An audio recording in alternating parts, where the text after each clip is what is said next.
council's ready, we'll get started. Madam Clerk, are you ready? Yes. Good evening, ladies and gentlemen. Welcome to our regularly scheduled city council meeting of July 2nd, 2013. First of all, we'll have a roll call followed by the Pledge of Allegiance. Madam Clerk, roll call, please. Yelises, Present. Cervantes, Here. Kaufman Gomez, Present. Dodge, Hernandez, Montesino, Here. First. Here. If I could ask our airport manager to lead us in the Pledge of Allegiance. Mr. Rayvon Williams, would you be so kind?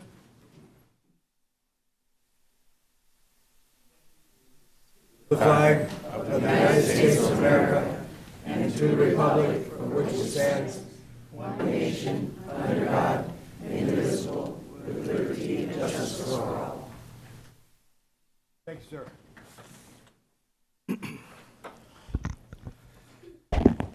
And happy Independence Day to everyone. First on our agenda, and just go over the housekeeping rules, I'd ask everyone to put their phones on silent, please. And if you wish to address the council this evening, there are there's agendas out in the foyer if you would like to have an agenda. And there are blue cards which we ask the speakers to fill out with their name and other pertinent information so that we can have an accurate record of the proceedings this evening, and so that your comments, thoughts, concerns can be included in part of the minutes. Buenas noches a todos. Para usar los aparatos de interpretación en español, tengo un aparato de la mesa junto de la casa de interpretación. Préndalo y use el canal 0, cuágaselo en el cuello con el frente hacia afuera. Si no puede ir, revés que un aparato está encendido y sin obstrucciones. Solo funciona dentro en la cámara del concilio. Discúlpame, no habla bien español, pero regreso antes de partir los aparatos. Gracias.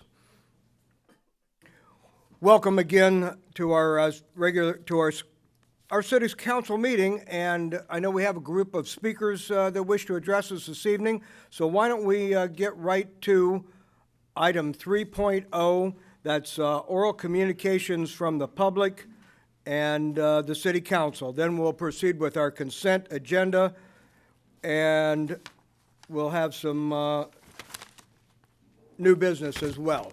And so please address the council and speak into the microphone, and we appreciate you filling out the blue card as well. Good evening, council members. My name is Georgia Acosta, and I am a resident and a local business owner here in the city of Watsonville. I and my family currently reside in District 7, and my husband and I have resided in Watsonville for over 28 years, where we've raised our family. I'm here this evening to represent myself and my fellow proponents, which will be coming up to speak to you following me. This evening we are presenting to you our proposal for 3 measures, which consist of 2 charter amendments and 1 initiative proposal for the city of Watsonville and the residents of the city of Watsonville. Briefly, I want to announce to you what these 3 measures are, and my fellow proponents will be coming up after me to elaborate a little bit more in detail briefly. The 2 charter amendments we are proposing is the process for the selection of our city's mayor and the filling of council seats that become vacant before a council member's term is up. The initiative proposal we are presenting is the naming of public places within Watsonville. As I said previously, my fellow proponents will be coming up following me and elaborate a bit more in detail on these measures. I want to first and foremost thank all of you council members for your service to this community and for your time this evening in hearing myself and my proponents regarding these 3 measures. I would also like to further thank our very own Ria DeHart for her bringing her thoughts, her energy, and her enthusiasm to these three measures. There is a phone number that has been established that council members and residents of the community can call to inquire more information or to offer help and support with regards to these three measures. And that number is 831-685-7432, or it can also be easily remembered by 831-685-RHEA, after our very own Rhea.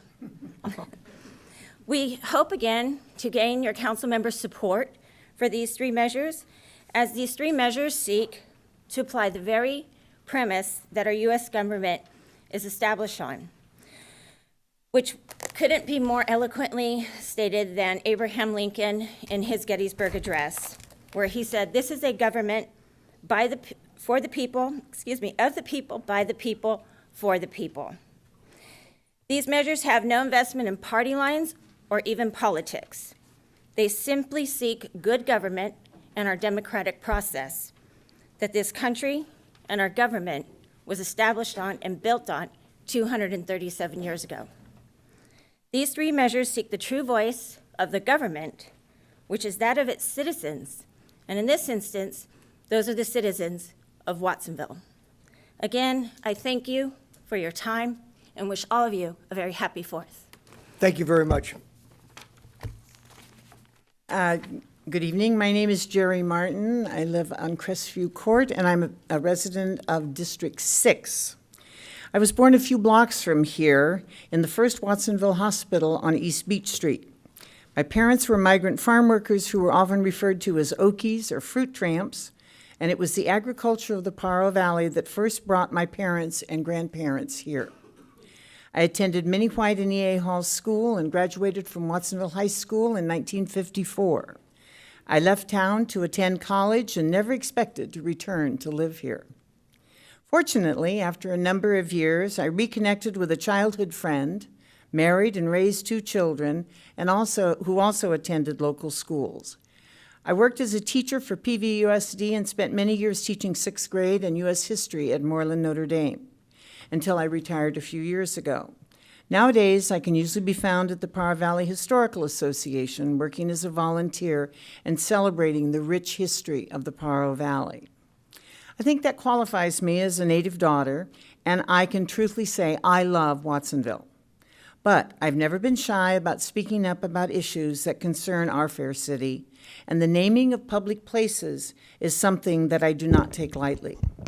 For that reason, I was delighted when I was contacted to help on an initiative for naming these public places in a fair and even-handed way.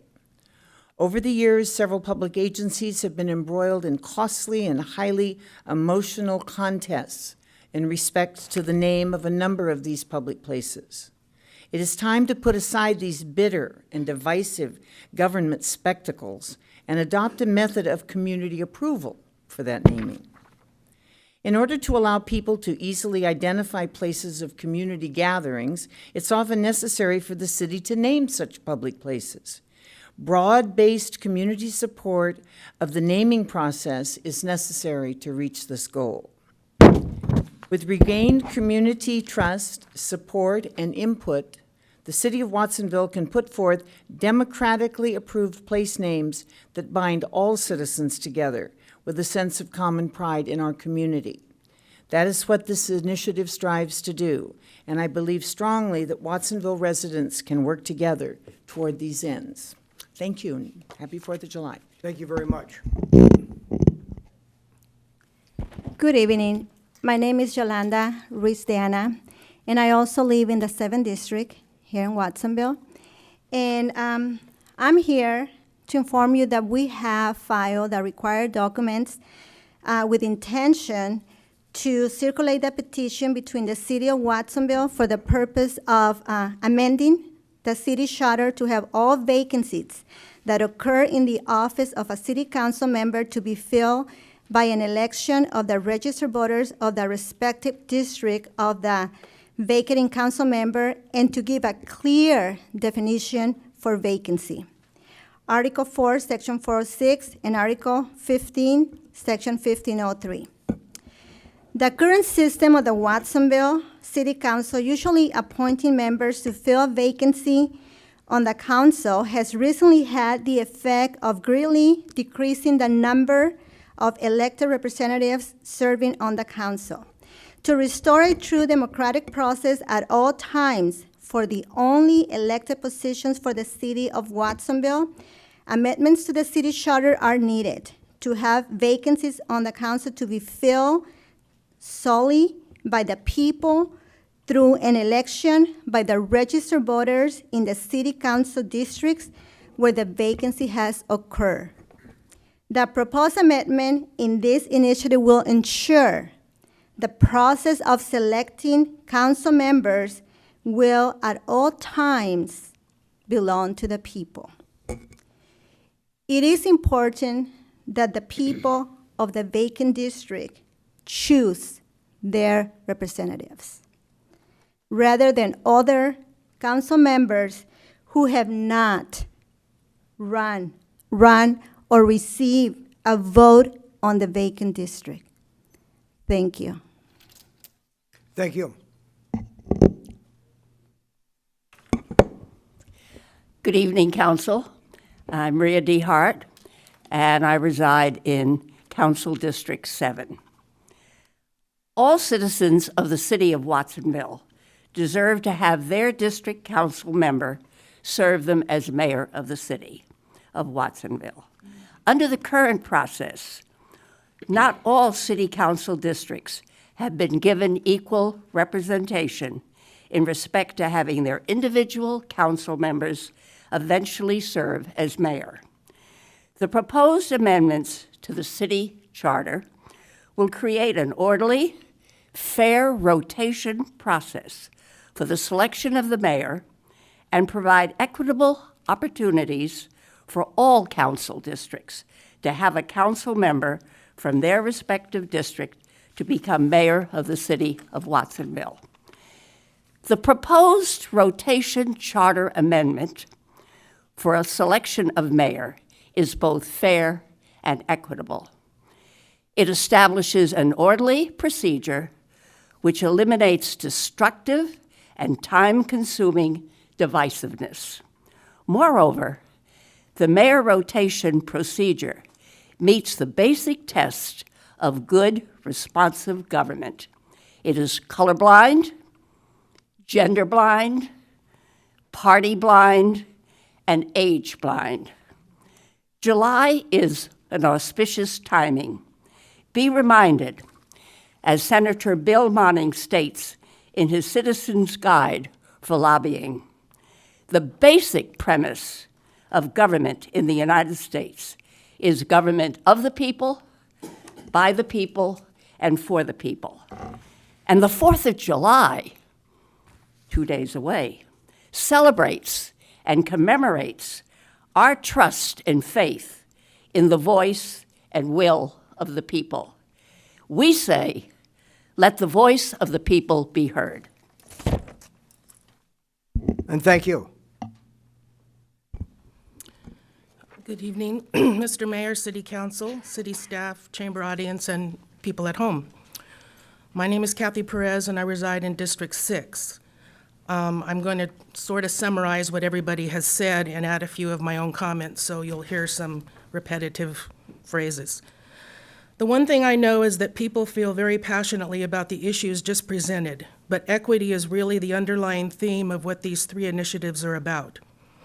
The petition regarding vacancies that occur in the office of a city council member first gives a clear definition of the term vacancy, and second asks that any vacancies be filled through an election solely by the registered voters in the district where the vacancy occurs. This initiative simply ensures that the process of selecting council members will at all times belong to the people. The petition regarding the naming of public places like buildings, bridges, plazas, or airports that are located within the city of Watsonville or owned by the city outside of city limits asks that any naming of a public place be done solely with voter approval by the registered voters in the city of Watsonville. The simple goal is to have a democratically approved place name that binds all citizens together with a sense of common pride in our community. The petition regarding the selection of mayor seeks to create an orderly and fair rotation process. The mayoral appointment would be made in a sequential fashion by district number in order to provide equitable opportunities for all council districts to have their elected council members serve as the mayor of Watsonville. Who can possibly argue against the idea that all the citizens of Watsonville deserve to have their council members serve as mayor? All three of these initiatives are positive, good governance, and as fellow proponent Rhea DeHart recently stated, the idea behind all three is to increase public participation in civic life.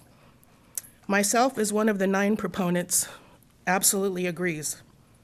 I am here to ask that all city council members serve as role models for positive local government by supporting these initiatives. All three, as Rhea said, are colorblind, race blind, age blind, gender blind, and political party blind. I would further suggest that the Watsonville Youth Council be included in the process and discussion, as these are our future leaders and may one day sit in your place. If you remember one thing said here tonight, it is that the people of Watsonville have a right to have a voice and the opportunity to have a deciding vote. And one thing I wanted to make very clear was our intentions to have these initiatives on the ballot in June 2014 so as not to cost the city any extra money. Thank you. Thank you, Mr. Perez. Thank you. I mean, it takes 3 seconds. Thank you, sir. Step right up to the microphone. Yeah. Like this? Yep. Like this? You're fine. Okay. My name's Edward Smith. I live at 15 West Lake Avenue, apartment 323 at Versitar, downtown. I'm talking about money, a subject that I'm interested in because I love fixed income. To have a 2% non-residence tax, because we have a whole lot of companies in this town, and not all those people that work in those companies live in this town, and yet they use the city lights, they use the city streets, they have to call a fire department, which I have a couple times. When you got this, and you call a fire department, which I have, and they did show up, our understaffed fire department, which is understaffed, and I've called the city police department several times, our understaffed police department. This would bring money into the town. I lived in Michigan, in Detroit, Michigan, in the city of Warren, Michigan, in Dearborn, Michigan, several towns in Michigan did that several years ago. That brings money into the town. Also, we got use our 3 youth centers for night basketball. That would bring money running out for night basketball because they got 3 basketball courts, and you got them, use them. It didn't charge one center fee for the citizens that live here, another center fee for non-residents, which a lot of towns do that, by the way. Because I live in Michigan, and quite a few towns do that. Like a person that lived in Detroit wanted to ice skate, they don't have ice skates. They had to go to Warren, Michigan, and because they were citizens of Detroit, they had to pay more. The city of Detroit doesn't have an ice rink for some dumb reason. They use Harper Woods to ice rink, and they had to pay more. That would bring money. Use the high school swimming pool in Watsonville High School, and they got 2 swimming pools. Make a deal with the school system. The school system would get 60%. The city would get 40%. That would bring money into the town, and the people use it's called night swim. You got 2 swimming pools and 2 taxable swimming pools. Use them and have naturally the school system would get the money, which they badly need, and the city would get the money, which they badly need. And they got those 3 youth centers, have those at night time, advertise it on the TV stations, regular TV stations. And I'm sure a lot of these companies who have companies in here would indeed give the phone number, and they charge them a fee for the use of the facility, and that would get the money. I've just seen it talk a lot about money because when you live on fixed income, you penny pinch. And I learned how to penny pinch. When you only make $1,249 a month, you learn the word pinch. You learn the word cheap. All the clothes I got here from Goodwill. Everything I got here from Goodwill. You learn the word cheap. You learn the word. I'm like my Polish mom, cheap, and I'm proud of it. I came from a Polish mom who knew the penny served is penny earned, and she pinched pennies, and I'm proud to say I'm a Polish mom. Thank you, Mr. Smith.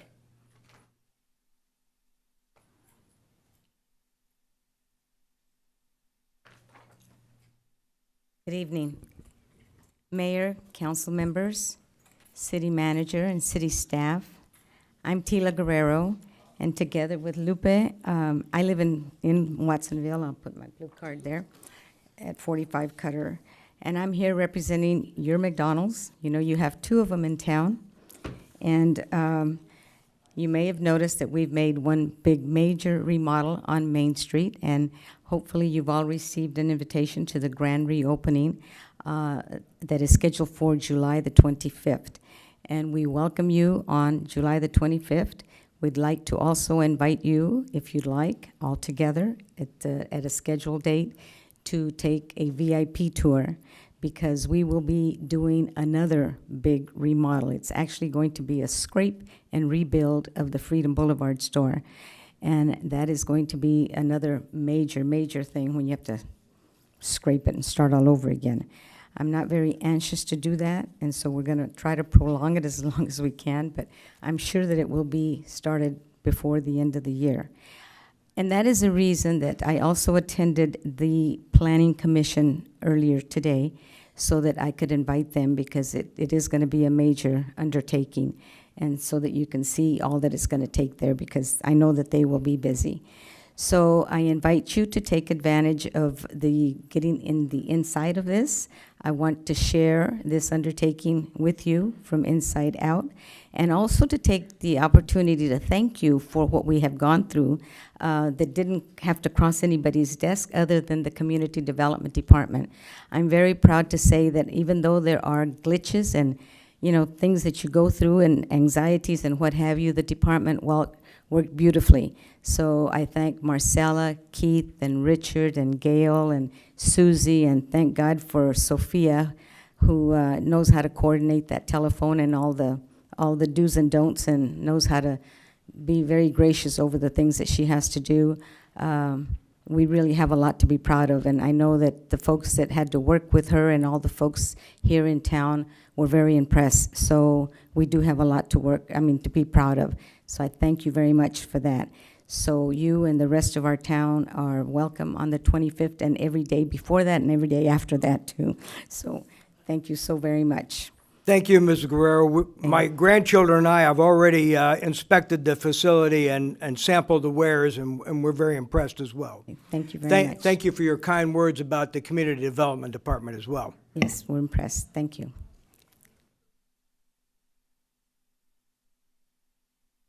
Good evening. My name is Sarah Chevet, and I want to thank Ria DeHart and her group for putting forward this great slate of ballot initiatives. This will be a breath of fresh air for the citizens of Watsonville. Thank you, Ria. Good evening, Mayor, council members. My name is Raid Farhat. I live in District 7. Wanted to talk to you guys about an item that was brought up about a month ago, my 60 Blanca Lane project. I'm sure glad Mrs. Guerrero's had a great experience with the community development team, because I sure have not. At our last meeting about a month ago, I came up here and I spoke, and I asked for guidance of what we should do, trying to work with the city to get my project through. I received a phone call from city staff the next day after the meeting, came up to a partial, somewhat agreement that we were going to come back and visit within a week. That was on May 29th. I did not hear back from city staff until June 17th, at which time I was told I would have an answer that week, because the city staff person who called me was going to be out on vacation. I have not heard back from them. I asked my district representative to put this on the agenda, as I had talked about putting it on before, and unfortunately, was quite disappointed that, Mr. Mayor, you denied the request to be put on the agenda. when I asked my council member, Mrs. Bilicic, as far as to put it on there, she said that you knew the facts and that it didn't basically warrant it to be on the item. I'm disappointed in that because of the fact that I don't need you necessarily to agree with me, but I think as a community resident, I have every right to have an item heard on the agenda. And whether all the council members agree or don't agree, I think it's in my right to have it put on the agenda and be heard, at least as far as what my my thought process is. I'm not trying to circumvent the system. I'm not trying to ask for any special favors. I think you have to know the facts in it entirely. Mr. Mayor, you and I spoke over this briefly about 2-3 months ago, and your instructions to me were you were going to go to city staff and you were going to come back to me and let me know what you heard. I have yet to hear from you from that. So when my council member told me that you were going to deny it, put it on the agenda, and now you guys are off for the summer, it's delaying my project. And it's been delaying my project. I've paid my fees to the city at the last meeting. I've put up money set aside in the amount of $656,000 that now I can't touch that money nor do anything with that money because my project is yet to be finalized because of a mistake that the city staff said that they made. And trying to resolve this with city staff the way it should be, but unfortunately we have not been able to reach an agreement that's satisfying to both parties. Carlos told council and us that if we wanted to bring it to council, we could. That was at the last meeting. And yet I asked for it to be on the agenda, and it's disappointing to find out that you denied that request to put on the agenda. I think in your, in the city council protocols, part 2 of the city council operations matters, section B says, for members of the public who want to put things on the consent agenda, a member of the public may request an item be placed on a future agenda during a public comment or through other communication with city council members. I have now done both. The request may be granted if approved by the city manager and the mayor. You denied it.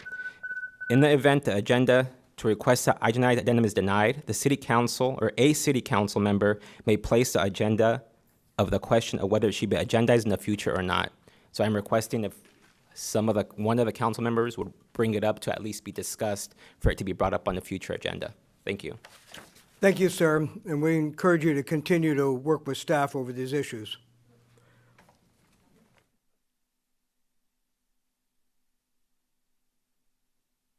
Good evening, City Council members. My name is Carlos Rico. I was born at 17 Walker 73 years ago in town. I was in business in this town for 43 years. And I'm here because I want to ask any of you, what's the city motto? Does anybody know it? The city motto, it's on your letterhead. What's it say? Isn't it the opportunity through diversity? And unity through cooperation, right. I brought a little sign, and I need your help. I need spell check. Can you help me with this? Can you read it? Can anybody read it? Yeah, what's it say? Turn it around, let us see it. Well, there's a spelling error there. Yeah. What's it say? No, I want the city council to look at it closely. Is that sign correct? No, Oh, what's wrong with it? The? the is misspelled. Oh, okay. And so we can correct that, right? And I did it in a hurry, and I did it. But there's a lot of things that's wrong in this town, and we can correct them if we work together. And if you let the people vote and let the people make decisions instead of trying, we're in a free country. And today is a great day because tomorrow or the 4th of July is Independence Day. And I think that everybody has a right to vote. And when they came and approached me, Rhea, and says, hey, do you think, there's philosophically, I don't agree with a lot of the people. But in some cases, I do. I don't agree with the judges that are going to let all these criminals out on the street and we're going to be in danger, but, that's the judges. But here in the city of Watsonville, we're a smaller community. And through cooperation, we can work. We can make this town a good town, a better town. We commit mistakes. We're not perfect, and we're only here for a short time. So let's, in cooperation and through unity, let the people vote. Thank you. Thank you, Mr. Rico, and thank you for your many years of public service. Other speakers who would like to address the council on items that are not on our agenda, this is the time to do so. Seeing no one else rise to address the council on items that aren't on our agenda, we'll go to the city council now for their oral communications, public communications to the public, and then we'll proceed through our rest of our agenda. So, city council members, who would like to go first? Do you have anything you wish to share? Councilmember Dodge? Your microphone, please. Can you hear me? Now. Thank you very much, Mr. Mayor. Real briefly, I wanted to inform folks that as the city's representative on the Association of Monterey Bay Area Governments, that they're going through their second round and they're moving forward process, which is a bunch of community workshops that are being held throughout the Tri-County area, Monterey County, San Benito County, Santa Cruz County. AMBAG really held a workshop here in May that was well intended, and it was also offered an online survey that you can pull off of their website, and it's still well, it closed actually on Sunday, but they're trying to gather feedback from community members, and for their second round, where they're working on the draft environmental impact report for what will be used in the regional growth plan, and particularly pertaining to the Metropolitan Transportation Plan. There will be a workshop that's held here on Thursday, July 18th at 6 o'clock to 7:30 in the community room next door. We're going to be able to put this on the city website. It's on the AMBAG website, and there will be a variety of announcements through other cities, but we wanted to make sure that we had good attendance and asking for your input in the conversation on how the region should grow. And that will be, again, Thursday, July 18th at 6 o'clock here in the community room. And really quickly, Mr. Mayor, I wanted to say, I wanted to send best wishes out to longtime community member Donald Hagan, who has recently been in the Watsonville Community Hospital. He's a longtime community member, a former teacher, longtime representative on the Santa Cruz Metropolitan Transportation. In fact, he's still on the Metropolitan Transportation Advisory Committee, and a former coach. And we all just want to send him some good wishes, and we hope he's able to hear that and watch tonight. I just wanted to say that. Thank you very much. Thank you very much. Any other council member wish to address us on items that aren't not on the agenda at this time? Councilmember Kaufman Gomez. Okay, I work off of bullet points. My first one is make sure that you have a safe 4th. We have a lot of risk out there with a lot of dry shrubbery. We know that the kids like those the fireworks and whatnot, so please keep that in mind to be extra safe with the kids and the fireworks. The second thing is I had a nice dinner with the Santa Cruz County Farm Bureau at their annual dinner, and some of the information that came out of that is California has 1 million acres of certified organic land that's being cropped. Sales of our organic products is up about 10% over last year's sales. We're about 30% of our ag use in our county is certified organic, so I wanted to share a little bit of that information. I want to check on the painting maybe for the building of the fire station where the historic ones are taken care of. Maybe something can be done about that. I know that was brought up. And we have July 23rd, Tuesday. We'll also have a meeting that's going to be doing the downtown workshop. So for those of you that are local businesses owner, please keep that in mind, because we'd like to have you so that you can be involved in doing something that's downtown for our economic development. And I think I have one other thing of the trucks. Are we having the fire trucks in our parade, the vintage trucks? I think that was the last question that I had. Or comments to maybe getting some response. And that's all. Thank you. Chief, would you like to respond to that? I know there's a lot of disasters around the countryside, and we want to provide our mutual aid, and we want them to come and provide us mutual aid too. So give us a status update. Yeah, we'll be staffing an extra engine, so we'll have 3 engines in a truck on July 3rd and 4th for the contingency for the dry brush. As for the parade, unfortunately, the antique apparatus that are owned and operated by the Watsonville Firefighters Association, separate from the fire department, they've elected not to participate due to some insurance issues. We are trying to find a driver for the city-owned 1928 ladder truck, and we will have modern fire apparatus for people to ride if they wish. Okay, thank you. While you're there, sir, would you address the public regarding fireworks safety while you have the microphone? Yeah, a little bit of impromptu, but you have to be 18 to buy fireworks. You have to be 16 to be able to light off the legal fireworks. And of course, illegal fireworks are not allowed anywhere in the county or the city. And those are generally those fireworks that make loud bangs or go up in the air. So those are always prohibited, and we have a zero tolerance for that. Both the fire and police departments will be out patrolling and citing up to $1,000 per violation if needed. So we want everybody to have a fun, safe 4th. Thank you, and the same to you. Thank you, sir.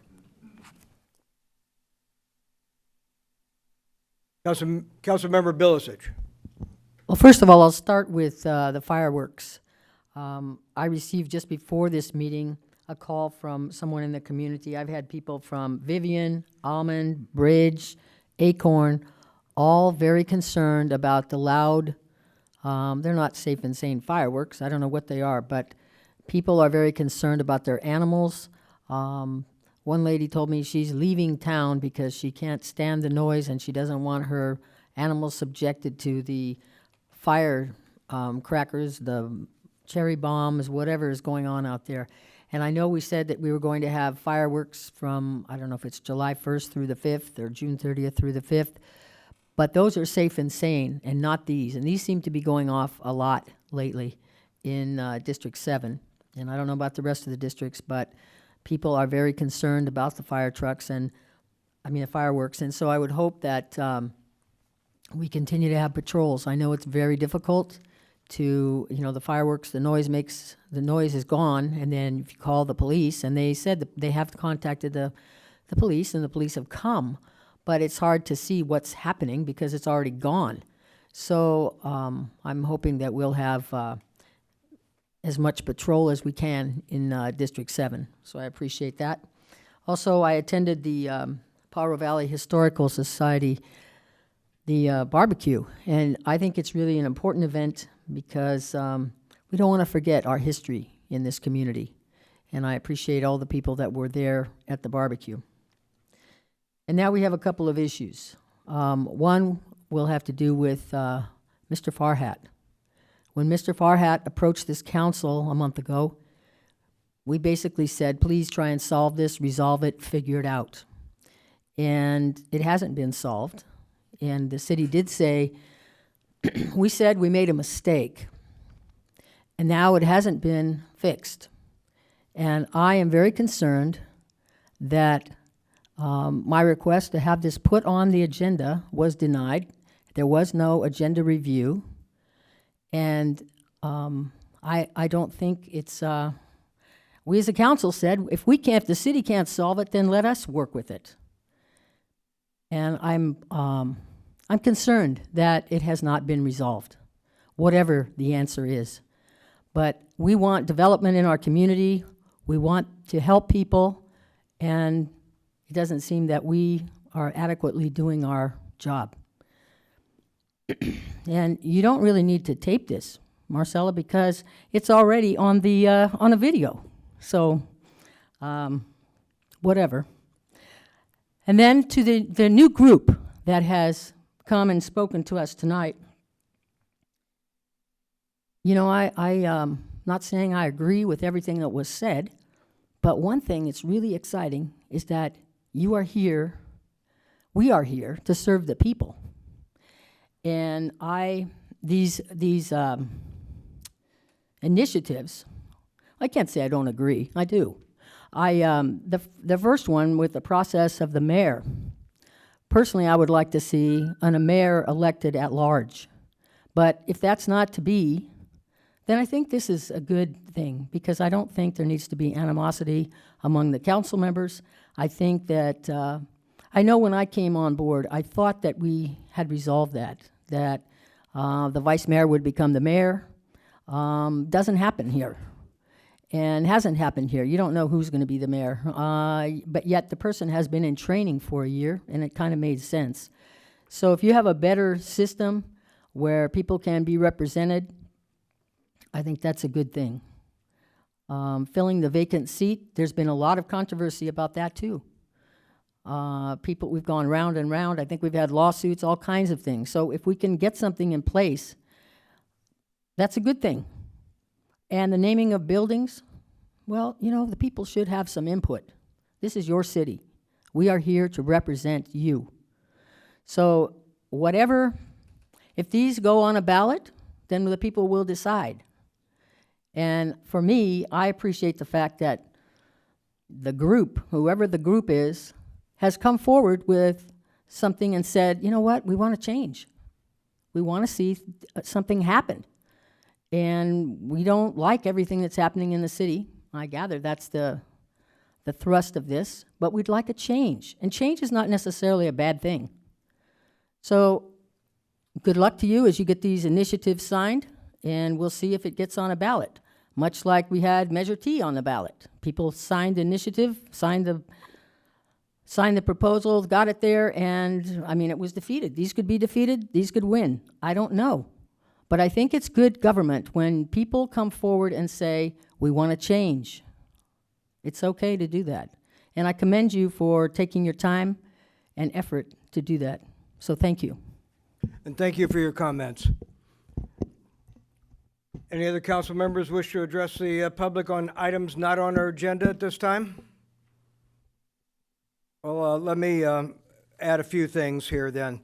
Last week I met with the Monterey Bay Aquarium's Watch students, and these are students from all the high schools locally, and they study marine life science, and it's a summer program, and they're spending their extra time and their teachers, and it was a wonderful program, and they're bringing the focus on marine science and water quality. And Robert Ketley was here to talk about the Pinto Lake issues. City Manager Palacios addressed the youth group on a number of environmental issues in our community, and it was very positive. They had 4 or 5 teachers and probably about 30 or 40 students with the Aquarium Watch program, and so that was a very positive engagement for students. As Council Member Kaufman Gomez said, we received a very warm and interesting welcome at the Farm Bureau's annual meeting and the announcement of the Farmer of the Year, Mr. Kenneth Kimes, who used to come to us years ago and talk about land use planning, and in fact was very active in the discussions about the Riverside annexation back in the 90s. And so he was the Farmer of the Year and will be. In addition, the Pajaro Valley Arts Council conducted their Best of Show art exhibit this last weekend. It was very nice. I encourage everyone to go to the Pajaro Valley Arts Council headquarters over there off of Sudden Street. It's a fantastic display, a fantastic exhibit, and I highly recommend it to you. The community TV did a telethon this weekend, and I was lucky enough to be invited to participate with them. And you know, community TV is kind of under attack these days with the federal and state funding situations, and they're going to need all their subscribers and others to help support community TV.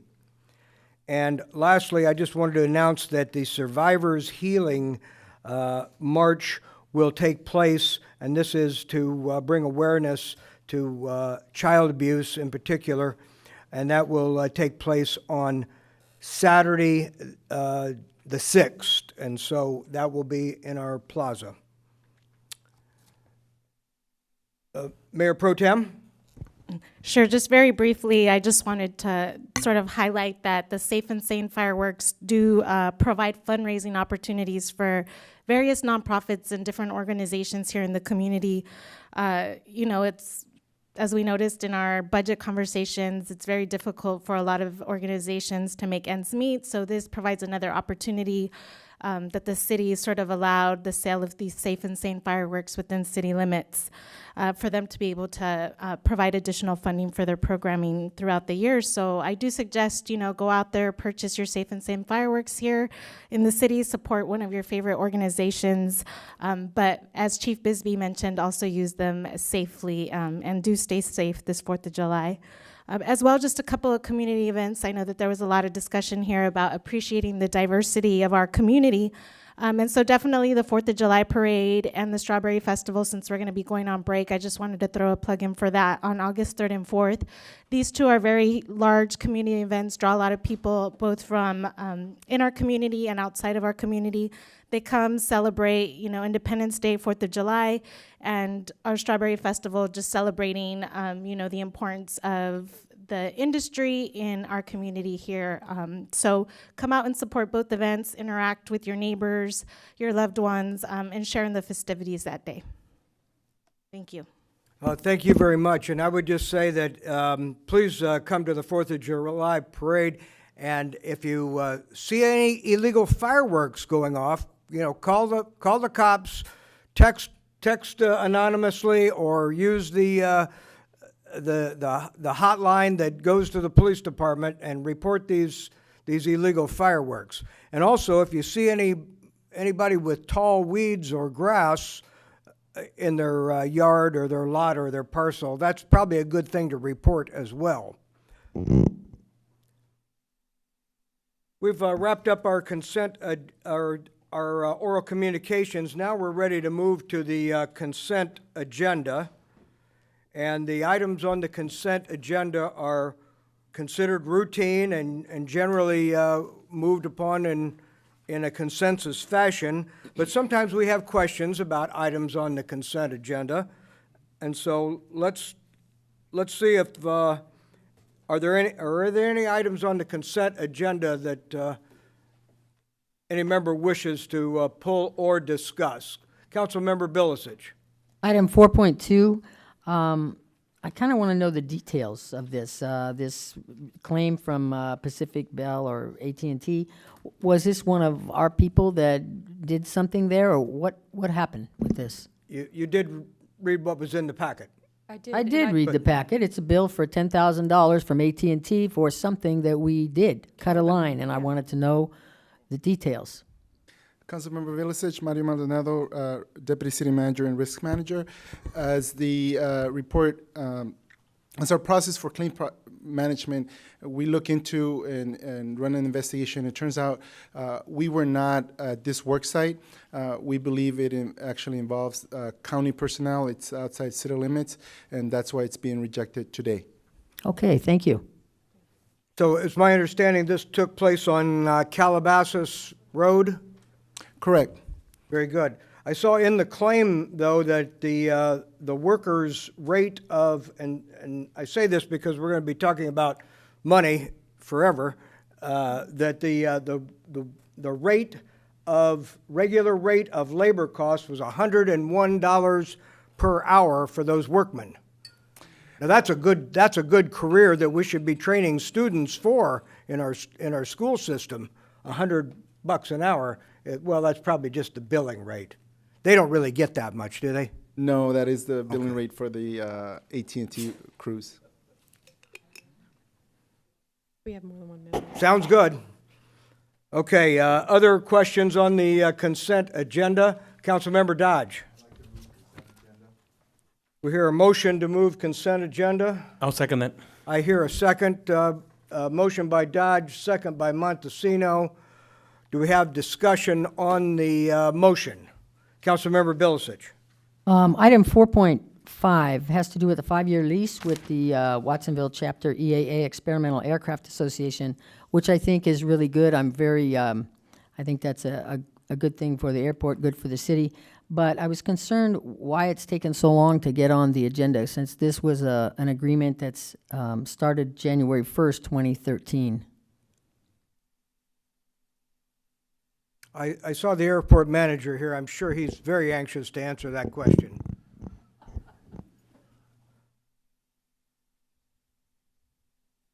Good evening, Councilman. Would you like to have the question repeated? No, no need to have it repeated. Good evening, Mayor Hurst, Honorable Councilmember. Councilmember Billish, the time that's taken has just really been a function of trying to get synced up with the EAA chapter and also go through the legal process. They had recently a change in their officers. When they went from one president to another president, we had some activities that happened on early in the year, and it just took much longer than expected. But everybody's fine with it? Oh, yes. Yeah. We went through it, met with them this last weekend. We went through the details again. We ensured that all of the T's were crossed and the I's were dotted, and I think they're good. Thank you. Well, I had a quick question while you're still up there. There was mention that there was going to be a guarantee of 50% use of the space for educational opportunities. And so does that include just the 50% in terms of allowing the school district to use it for educational purposes, or that 50% also included the nonprofit organizations using it also for meetings and workshops? No. Okay. Since it's on airport property, there's a requirement that it be used as an aeronautical activity.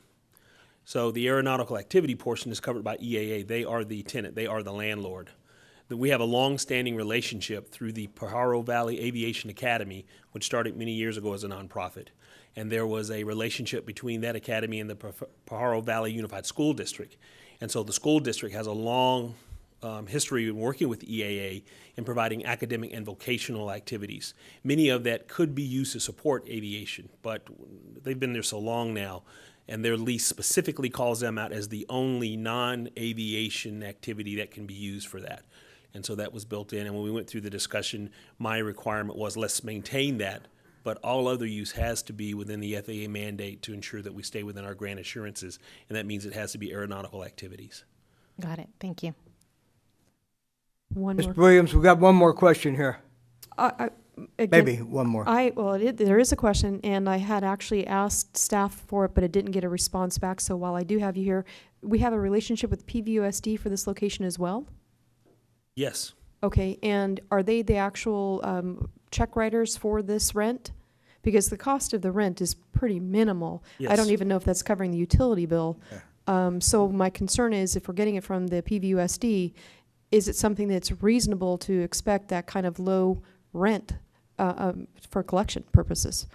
So let's go back to the top of the question. Top of the question, PVUSD. Right. Well, even before that, the we in this case isn't the city initially. It's EAA Chapter 119. So they have a lease with the airport and the city.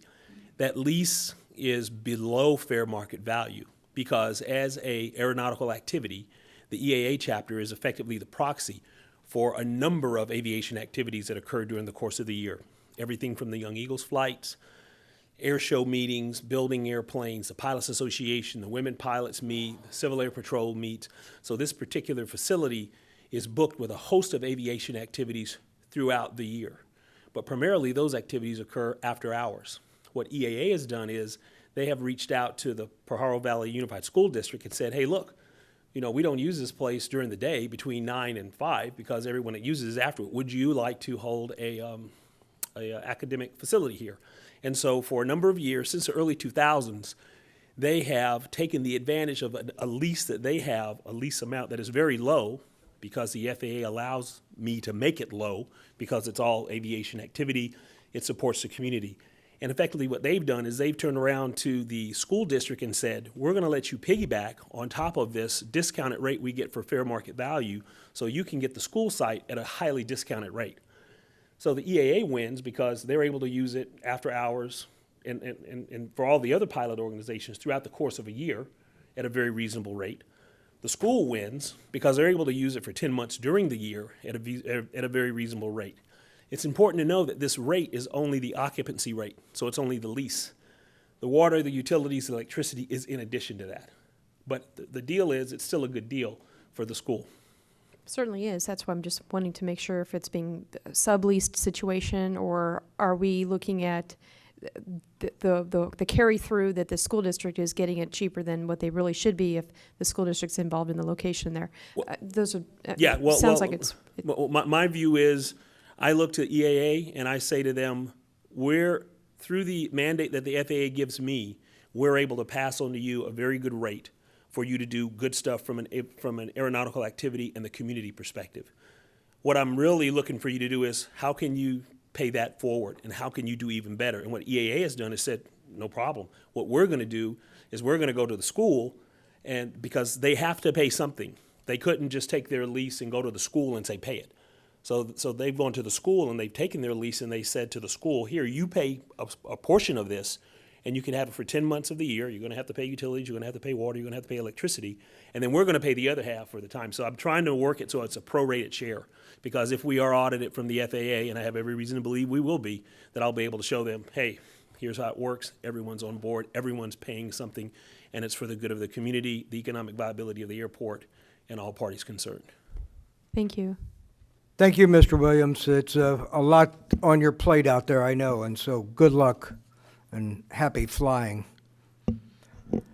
Councilmember Bilicich. Also on 4.6, it seems to me that, is this a common thing? Is something new? Where are we with this? This is item 4.6, the imposition of special assessment against properties that have outstanding balances as a result of code enforcement action. Good evening, Mayor, members of the City Council. I don't know if I've had the opportunity to introduce to you Richard Hicks. He's our building official, and as you know, we've had a couple of changes, and Richard has been with us since the end of last year. And the main thing we're doing is we're getting caught up on a lot of code enforcement things that we were not able to do as we were changing personnel. And one of the things that Richard has done is he's trying to standardize all our projects, get us all caught up on code enforcement. So as you can see, there's some really old code enforcement cases here. I don't expect that you will be seeing old cases so much in the future, but some of these old cases, we're still working with the applicant, and we have at some point reached a point where no progress is being made. And I don't know if you would like to add anything? Yeah, so some of these cases are relatively old, and the people are just willing to pay the fines and whatever the violation is. In a lot of these older cases, it's actually illegal construction. So they're just willing to pay the fines, which gets sent to the county assessor. They just keep paying them and hoping the thing goes away. So we're currently working with the city attorney to start processing these cases and looking to take them to court to try to get these resolved. So hopefully these items will start to go away. Are these items that the people have been obviously informed about? Yes. So it's not anything new? Correct. And I do have to say, I appreciate code enforcement. We have people living in garages and additional people on residents that doesn't seem to be safe. I think that's really good. And I've also worked personally with Marcella on areas that were unsightly with much, I don't know what we call it, garbage or all kinds of things. But I appreciate the efforts of code enforcement. So thank you. Thank you very much. We all appreciate that work. It's vital in the city. We have a motion on the floor by Dodge, second by Montesino, if I recall, to approve the consent agenda. Seeing no more discussion, shall we have a roll call, please, Madam Clerk? Bilicich, Yes. Cervantes, Yes. Kaufman Gomez, Yes. Dodge, Yes. Hernandez, Yes. Montesino, Yes. Hurst. Yes, and the consent agenda is approved. Now we're moving into our new business section this evening. This is 8.1. This is consideration of City of Watsonville becoming a sister city with San Pedro Masahut, El Salvador. I don't know if I pronounced that correctly, but I know I'll get it corrected. And I'll have a lot of practice too, I hope. Please come to the microphone and address the council. Tell us about this proposal. All right, thank you, Mayor. Good evening, everyone, ladies and gentlemen of the council. My name is Hector Perla. I'm a professor at UC Santa Cruz in the Department of Latin American and Latino Studies. This is the city, the pronunciation is San Pedro Masawat. Masawat, thank you. Masawat, so Masawat, Watsonville, right? There's a little bit of a rhyme to it. We have a brief PowerPoint presentation. I don't know if we're able to go ahead and load that. Certainly, anything's possible here with involving technology, as long as it doesn't cost any money.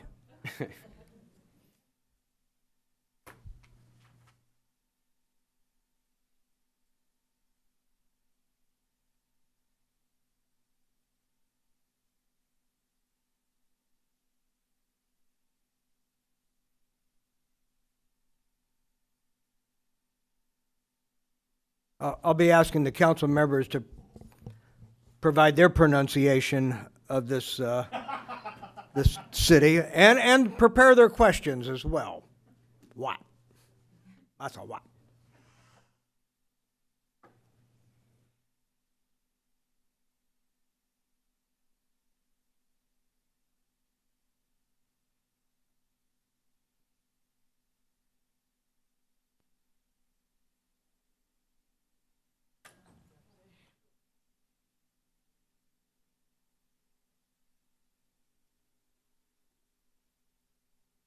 Hector, you must do these presentations all the time at the university level, right? This is what we do. That's what we're. So we're glad to hear that. I've cut it down significantly. Oh, for you. okay. So thank you once again. So this is as part of we're a new committee, a Salvadoran Committee of Santa Cruz County, made up of a representative cross-section of the Salvadoran community in Santa Cruz, both up in the city, but also here in Watsonville, professionals, teachers, working class folks, people connected to religious communities in different churches, youth, students, high school, university, and we came together because we felt there was a need, and also there's actually allies that are not just Salvadoran Americans, but also allies who, for whatever reason, there's historic relationships with El Salvador and the region.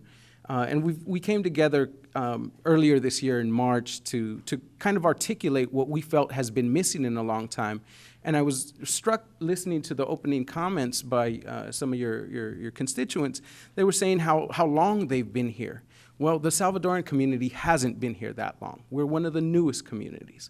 And this is part of why we came together, because we haven't had a voice.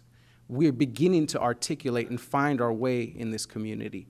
And so one of the things that we really want to begin the process of doing is to elaborate and articulate the community's needs and begin to build better relations between El Salvador and Watsonville and the United States more generally. So our requests are two. They're simple. One is the establishment of this sister city relationship with San Pedro Masawat. And the other is there's August 6th is various cities in the U.S. Congress has recognized August 6th as Dia del Salvadoreño, Salvadoran Day. Los Angeles, San Francisco have celebrated. It's the kind of the patron saint day in El Salvador, and here it's celebrated as Salvadoran Day. And we'd like to request that also be proclaimed here in the city of Watsonville.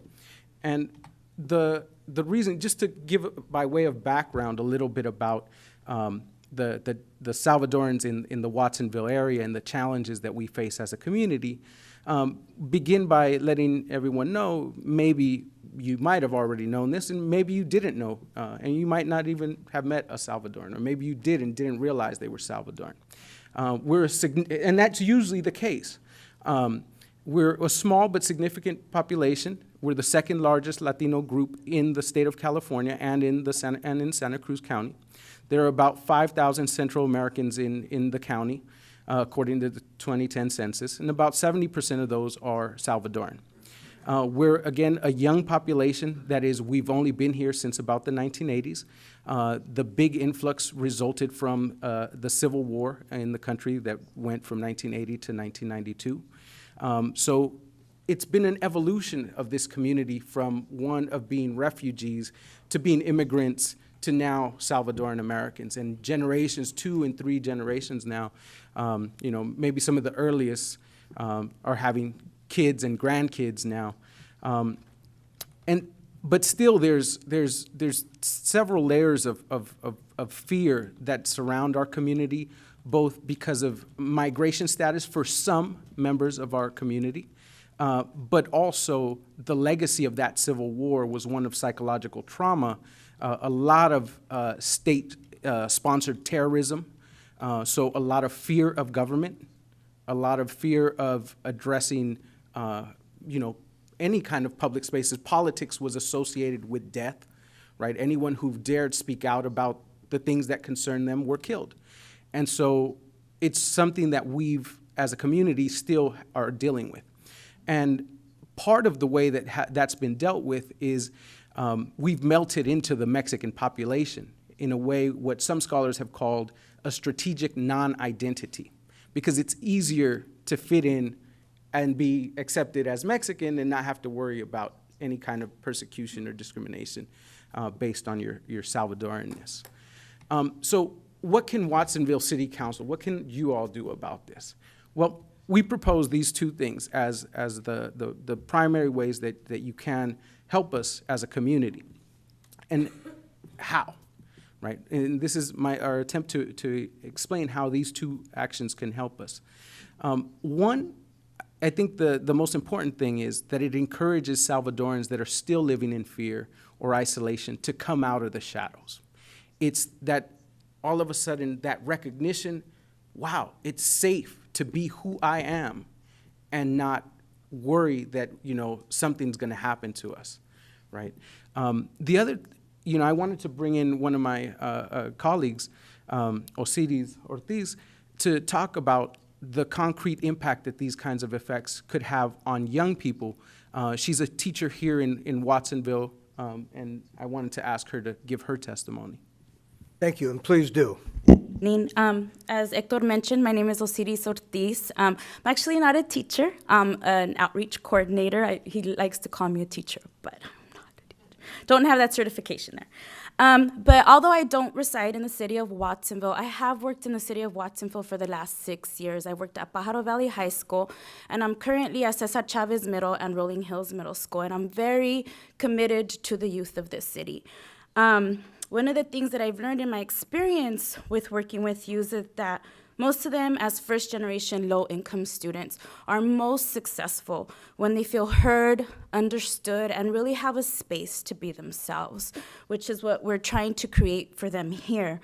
I can identify with students as feeling like my first identity was not Mexican. I'm not Mexican, I'm Salvadoran. Right?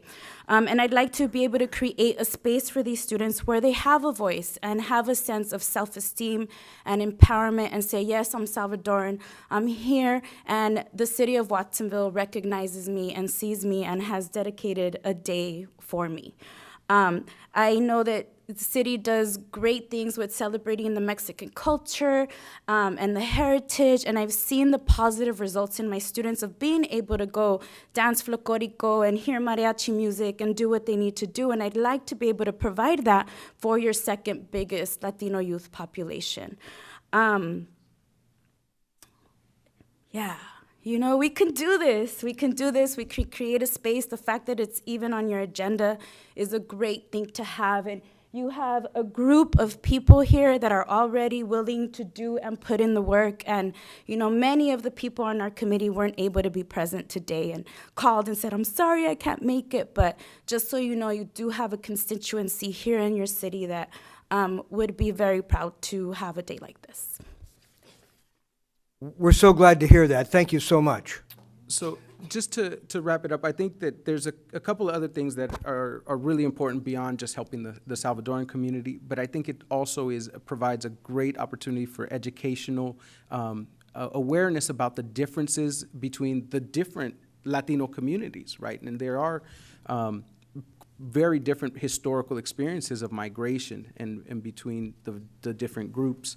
And San Pedro Mazawat, this is from a display of one of their city things. It's a small town, and this is one of the things that we really liked about working with San Pedro Mazawat, is that it's very similar to Watsonville in some ways. It's a town of approximately 30,000 people. It has ocean. It has primarily agriculture. It's committed to young people, and a huge investment in education is some of the things that have really attracted us to him, to working with San Pedro Mazawat. It's also, their mayor is someone who's a young and up-and-coming person in the country's politics. He's from the community. He went to the university, got his degree, and decided to go back to his hometown and began to help his community. And it's something that we're really proud of. I think it has the potential for mutually beneficial social, cultural, and political exchanges, and some economic opportunities as well if we can keep building on it. And I think the other one that Osiris alluded to is that it builds on an already existing desire and constituency from Watsonville's Salvadoran community and allies to connect with El Salvador. So I think those are the main things that we would like the City Council to consider, and I'm open to answering any questions you may have, and there's various members in the audience that are supportive of the proposal as well. Thank you. Thank you very much. We'll see if there's any questions for the council, and I want to give everyone an opportunity to speak that wants to speak. Questions at this time, or would you like to hear the public first? Let's hear the public first, then. Anyone wishing to speak on this agenda item, please approach the microphone, and our translator is ready and willing to go as well. So if there's anyone who'd like to address the council on this issue, this is the time for public input on the agenda, item C of 8.1. Ahora es oportunidad para poder venir, si están en favor de esto, pues algo que no les dijimos, esta es su casa también.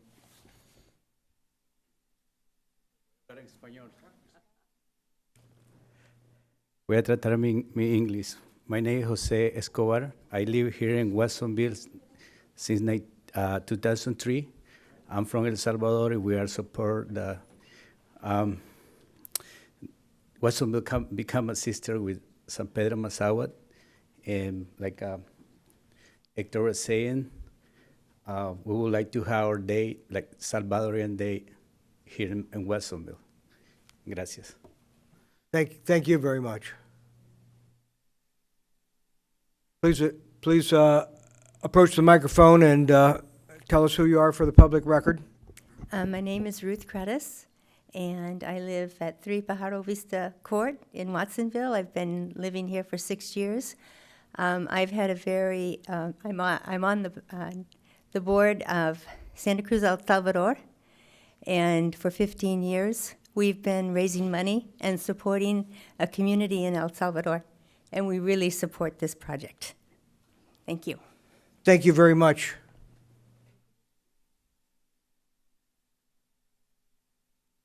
My name is Lisa Johnson. I was born in Watsonville in 1959, but I do live in Santa Cruz. I'm also a member of Santa Cruz, El Salvador, and have been traveling to El Salvador for the last 9 years. And I'm very, very excited about the possibility of a sister city. Thank you. Thank you very much. Anyone else that wishes to address the council on this item? Good evening, mayors and council members. We hardly recognize you. Announce your name for the public record. Mi nombre es Oscar Rillos. It's a pleasure to meet all of you. You know, if I have more time, I will come over here and really just, you guys are very entertaining. And, you know, I just don't have the time, but I was just sitting here. I've been enjoying myself just seeing you guys. You do great. We're so happy to keep you entertained. Thank you very much. Well, you know, I am so happy to be here and to have this presentation being done and having some fellow Salvadoreños here and fellow Americans that are supporting this project. I think it's great. Just a little bit, you know, I'm from El Salvador. I was born in El Salvador. I came in 1961. And just a little history, you know, when I came to become a city council member, I became the first Salvadoreño in the history of United States to be the first Salvadoreño mayor for a city of 25,000 or more. So we hold the record right now here in Watsonville. And what a feeling, you know, if we were to develop a sister city with El Salvador. I think, you know, by the experience that some of us have had with our sister city in Japan, Kawakamimura, has been a very culture exchange. And even though we haven't been able to develop the China sister city, which I think is still there, is dormant, but it has the opportunities. I mean, China is just growing and it's going to be the next superpower in terms of economics, that we cannot close that door. But Latin America and Mexico and the rest of them is also in the backyards of ours, of this country. And to develop a relationship with a city or in a country in Central America, in this case being El Salvador, I think is also very, very great and opens the door for us, not only culturally, but for further exchanges of what we can do over there. So I hope that you can support this idea, this concept, all the things that have been said here tonight. I think there just shows that Salvadoreños are here. And even though some of them they still haven't been or come out to identify themselves as Salvadoreños, I agree that this will open the door for them. Not only that, but I also believe that as Salvadoreños, we are contributing to the economy of this county and also to this country. And as also we're becoming more citizens and become more of American citizenship, I think we are developing this country. And the future of this country will be people of color. And I think that we should welcome that. California already is a state of people of color. The majority in California is people of color. So this is it, you know, accept it or don't accept it. I think we're here and it's just for the better because we will continue to advance what is supposed to be what society is about, to develop culture, jobs, opportunities. So again, I want to thank you so much. It's great to see you. I miss you guys, but I also, you have a lot of challenges. And I will continue to be here to support you. Thank you very much. Well, thank you very much, former mayor. Before you leave, remind us again what years you were on the council. It seems like a long time ago. Well, I served from 1989 after the Loma Prieta earthquake to the year 2000. And then I came back at 2004 because I remember we had somebody that was getting into problems. And I served from 2004 to 2008. And then I left. And then I came back in 2010 to 2012. And I am so grateful for Karina that came and stepped and took over because the reason that I tell you I could not continue in the council is because of the time that I have. Plus, also, I don't have the time. But I also believe in new generations, and especially women coming forward. So my 17 years of service to this great city will continue. And people here have so many opinions and diversities, and they want to change everything. Great. This is what it's about. You know, bring them on, bring them on, bring them on. This is what it's about. Thank you, Mayor. Thank you very much for coming here, and thank you very much for your long-standing public service right here in the City Council of Watsonville. Thank you. Thank you. Domo arigato. Domo arigato. Anyone else wish to address the council on this item?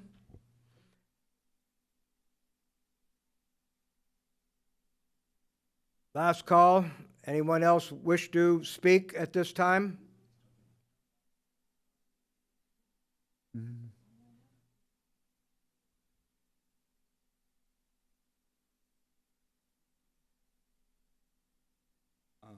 Good evening.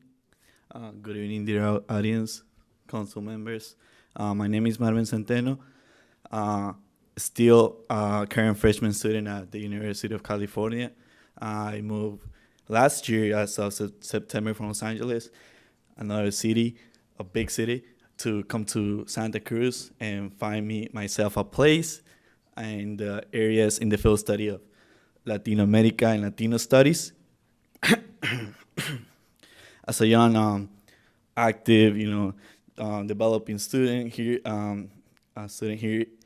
I'm looking forward to open up the roots, open up the history, the cultural, the gender, and all kind of different aspects that limit the ability to us as the youth to be able to socialize with the elder among ourselves and be able to develop our voice.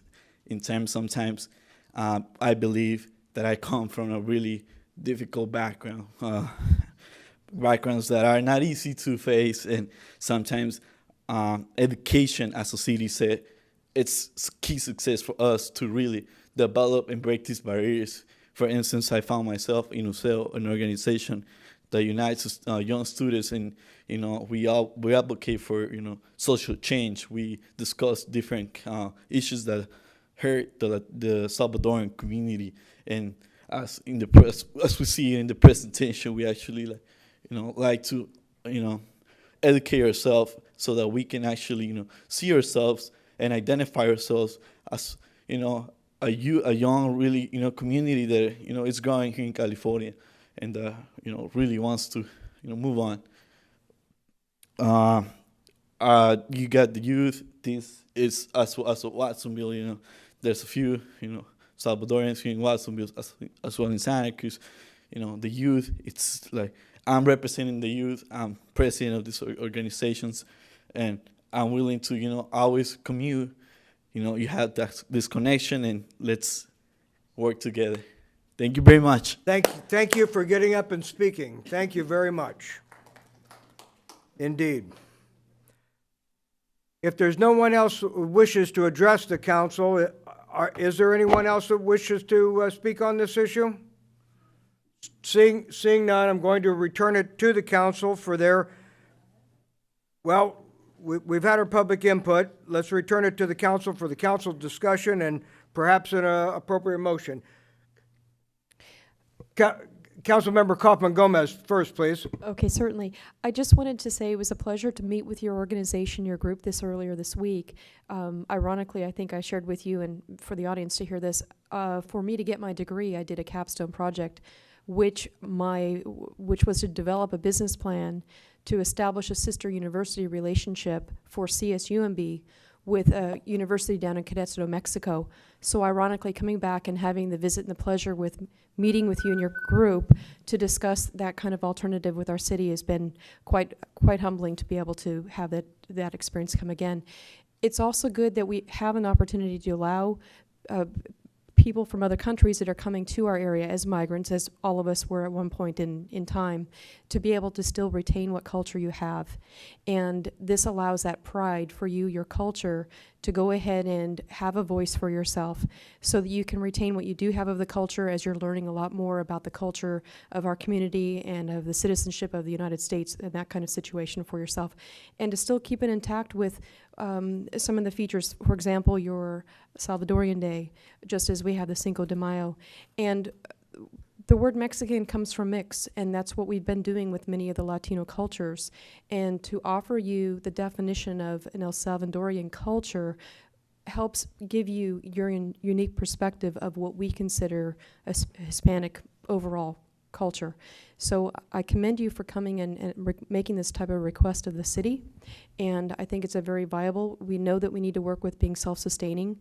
We know that the money's not there at the city aspect of it, but it's certainly, I can see and I've heard the passion with your organization and what you'd like to do to develop that, and we look forward. I believe that you may want to mention a visit that's coming in August, if you wouldn't mind, and then let us know about that. Yeah, thank you, Councilwoman. Yes, the vice president of El Salvador is scheduled to come to the area in August 17th and 18th. So he'll be visiting the area. We'll be sponsoring several events with him in Santa Cruz and in Watsonville. And hopefully, many of you, all of you, will hopefully be able to participate in these events. And this is kind of, we wanted it, that's where the proclamation, the launching of it, the celebration was going to be coinciding with that. That's what we were hoping to have it. And also bring the mayor of San Pedro Mazawat at the same time to come and also be part of the festivities. Wonderful.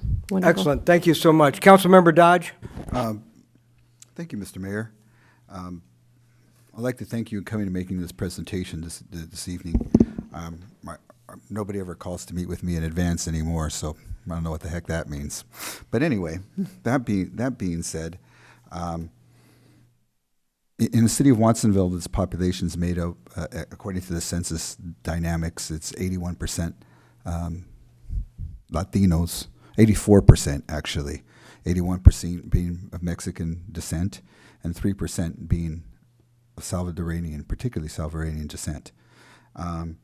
Watsonville's come through a lot of changes, and a lot of, besides myself, who has native relatives and doesn't really consider myself through the whole immigration pattern that many other cultures have had to face here in the Pajaro Valley. It's interesting that in Watsonville that we predominantly still refer to ourselves, and certainly in a governmental capacity, as Latinos, even though the supermajority is that of Mexican descent. So I know it's on the East Coast that a lot of Latinos get referred to as Mexicans all the time and still have try and bring forth their identity as Dominicanos or from Honduras and such. So I think Oscar Rios, who doesn't pat himself on the back sometimes as often as he should, it was a very big deal. Talking normal. It's very significant that as him being, and I wanted to be able to be the man who mentioned it, and I'm glad that he did, as being the first mayor of Salvadorian ancestry in a town this size in the United States. I think that that's a historical fact that hasn't been recognized enough, that is shows that Watsonville, you can, as long as you work hard and the whole work ethic and you put yourself forward, you can be a mayor of this community. And we've had some discussion on that earlier from some folks that want to be able to participate in a democracy in the way that we do in a democracy. And that's our first amendment right. That's our First Amendment right to be able to petition government. And I think that you coming forward today and being able to address this in a manner that you want to be able to have us move into the next century, to this century, to be able to recognize that the natural migration of this continent is not from east to west, it's from south to north. And I think that that's something that we haven't recognized. I would go into my whole speech about there's no borders, but I'll say that for another occasion. So, I would be honored to be able to move this forward, Mr. Mayor, and follow staff's recommendation for the consideration of Watsonville becoming the sister city with San Pedro Mazawat, El Salvador. And I would think that it's really a recognition of our community, of another members of our community who are coming forth and opening the door and saying that I'm here. And I think in the spirit of what we talk about of diversity, we're not really diverse in a sense. We're mostly Latinos. But that being said, I want to make this motion to move this forward and recognize what the committee members and the community has asked us to go forward with today. And that includes the date for, and refresh. I believe that was in the recommendation, but if it needs to be said that August 6th, and then what we're going to call it? This Salvadorian Day. Salvadorian Day celebration. That includes that. We have a motion by Dodge, a second by Kaufman Gomez. Do we have discussion on the motion? Yes. Councilmember Bilicic? Well, I just, first of all, I want to know, does Santa Cruz also have a city too? Have they adopted, do they have a sister city? Santa Cruz has a sister city with Jinotepe, Nicaragua. So it's the country of Central America, but it's Jinotepe. So Kind of a different country. It's a different country, but you know, as Central America, we feel we're one country. But I've taken exchange students. I've sent students to work at the university there in Jinotepe. It offers great opportunities for the cultural exchanges. There's also the couple of the groups from that are civic organizations, Santa Cruz El Salvador, Ruth and Lisa who spoke. They're an ecumenical religious organization that works specifically with a village in El Salvador. So there's a civic that's not a sister city officially, but it's an ongoing civic program that religious organizations fund and participate in. I know that we have our sister city in Japan, and this may be another one, but how many sister cities can we have, and is there any cost affiliated with these sister cities? I don't know that there's any limitation on the numbers, but I think that particularly in this case, we're looking at a self-sustaining group that is able to do some fundraising and bring some resources to the table. I know that we do have a line item budget, a very small one, for our sister city, Kawakamimura, in Japan, and it's been our longest standing and first sister city, as I understand it, and that we don't have anything financially on the table for our sister city in China, but who knows what will develop out of that, given a chance for it to develop more fully. City Manager, do you have something on this? I just agree that there's no limit to the number of sister cities you can have, and there's no cost unless the council chooses to give a grant. The China sister city, we haven't given any funds to that group. They've been self-sustaining. And the other group in Japan, we've given a small line item budget to them. So this group's not asking for money tonight? Excuse me, yes, we are not asking for any money. The one thing I was going to give you as an example of what I know that Santa Cruz has done with Jinotepe was they donated a garbage truck to the city of Jinotepe. And that was a huge, this was a city, Jinotepe is a city of 50,000 people and had not a single garbage truck to collect. And so it's been huge. So whenever the city council or the mayor of Santa Cruz goes down there, they get the royal treatment. So believe me, the people down there appreciate any help that's available. But at this point, we are not asking, and we're hoping that we get the opportunity to lift the project off the ground. Thank you. Councilmember Dodge? Well, I think that it's important to recognize that the newspapers and the media have within the last couple of days have brought forth the numbers that Latinos in the state of California have equaled and surpassed the white population in the state, and it's this recognition. Watsonville is in many people have heard me say this on several occasions. Watsonville is what California is going to look like. Latino-based, majority-based, young population, moving forward in the future. What we are looking at today, and even if there is a cost item that is associated with this in the future, I believe we're moving forward in the direction that the rest of the country is going to follow. And this is one of the occasions that the members of our community have come forth and asked us to support them. And not only should we be able to support them, but we're also leading the way for a dialogue that is north and south that needs to be moved forward if we're going to we're going to grow as a region, as a state, as a country, and as the Americas. And that's why I'm supporting this motion today. We have a motion on the floor and a second. More discussion on the motion. I believe Councilmember Kaufman Gomez was first, then Councilmember Hernandez. Sorry, I just want to make sure I'm also addressing part of your concern regarding the self-sufficiency, not needing the funds from the city of Watsonville. But the big point that you also provided us with is the educational component, the exchange of the educational component with what UCSC is doing for their studies and bringing our youth, our students from UCSC that make up from our community here to El Salvador for them to have a better comprehension of the culture that they may have come from or that they have an interest in, and to be able to reciprocate that back. And that is one of the components for making this a self-sufficient program and not having to have a financial impact of the city. Thank you. Councilmember Hernandez.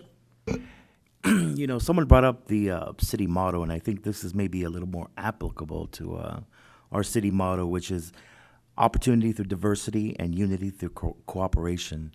I'm really proud to support, you know, something like this. Only question I do have is, what I'd be interested in finding out is like, what are the primary agricultural crops that are done there in San Pedro? And also maybe if we can get a profile at some time of the city, a profile of, you know, what the city's, everything about the city kind of. Sure, when you come to those celebrations, that all will be revealed.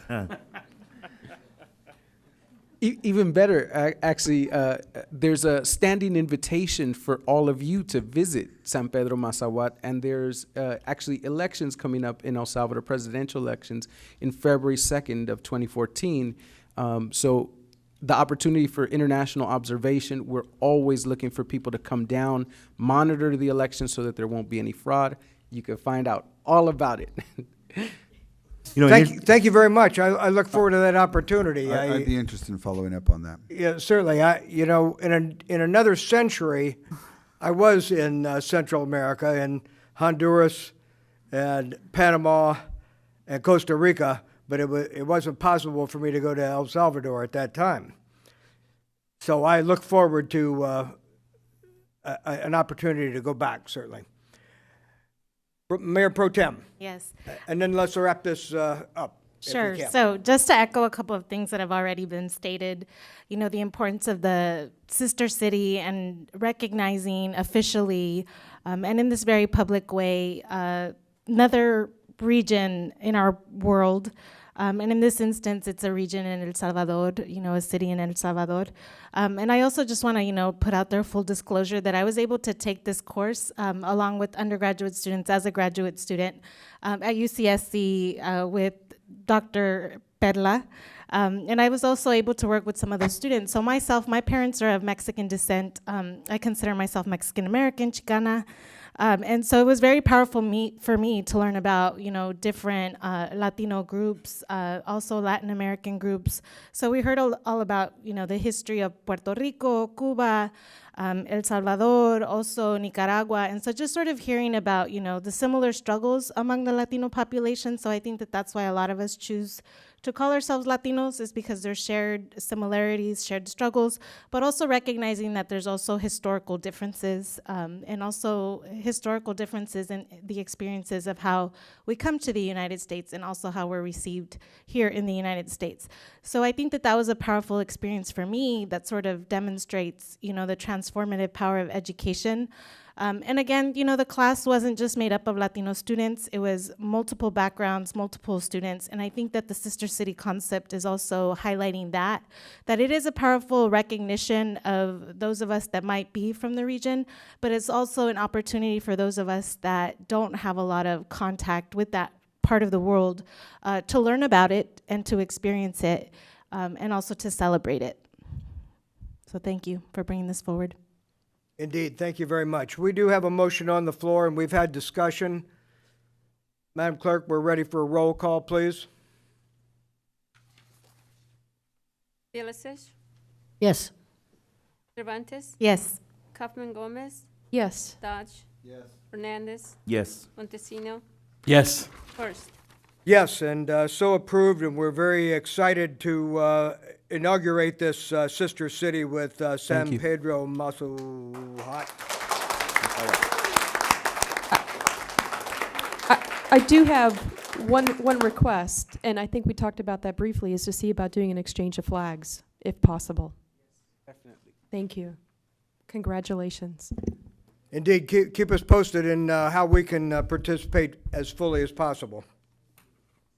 Thank you for coming. You've been approved for both motions, yes. Congratulations.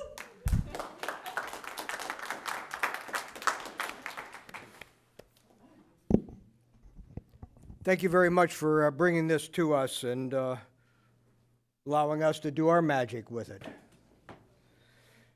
Next on our agenda is item 8.2. This is the award of the contract to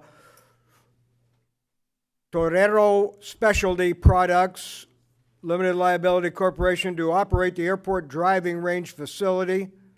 We'll have a staff report, an opportunity for council questions, and some public input, and then the council will do its business on this item.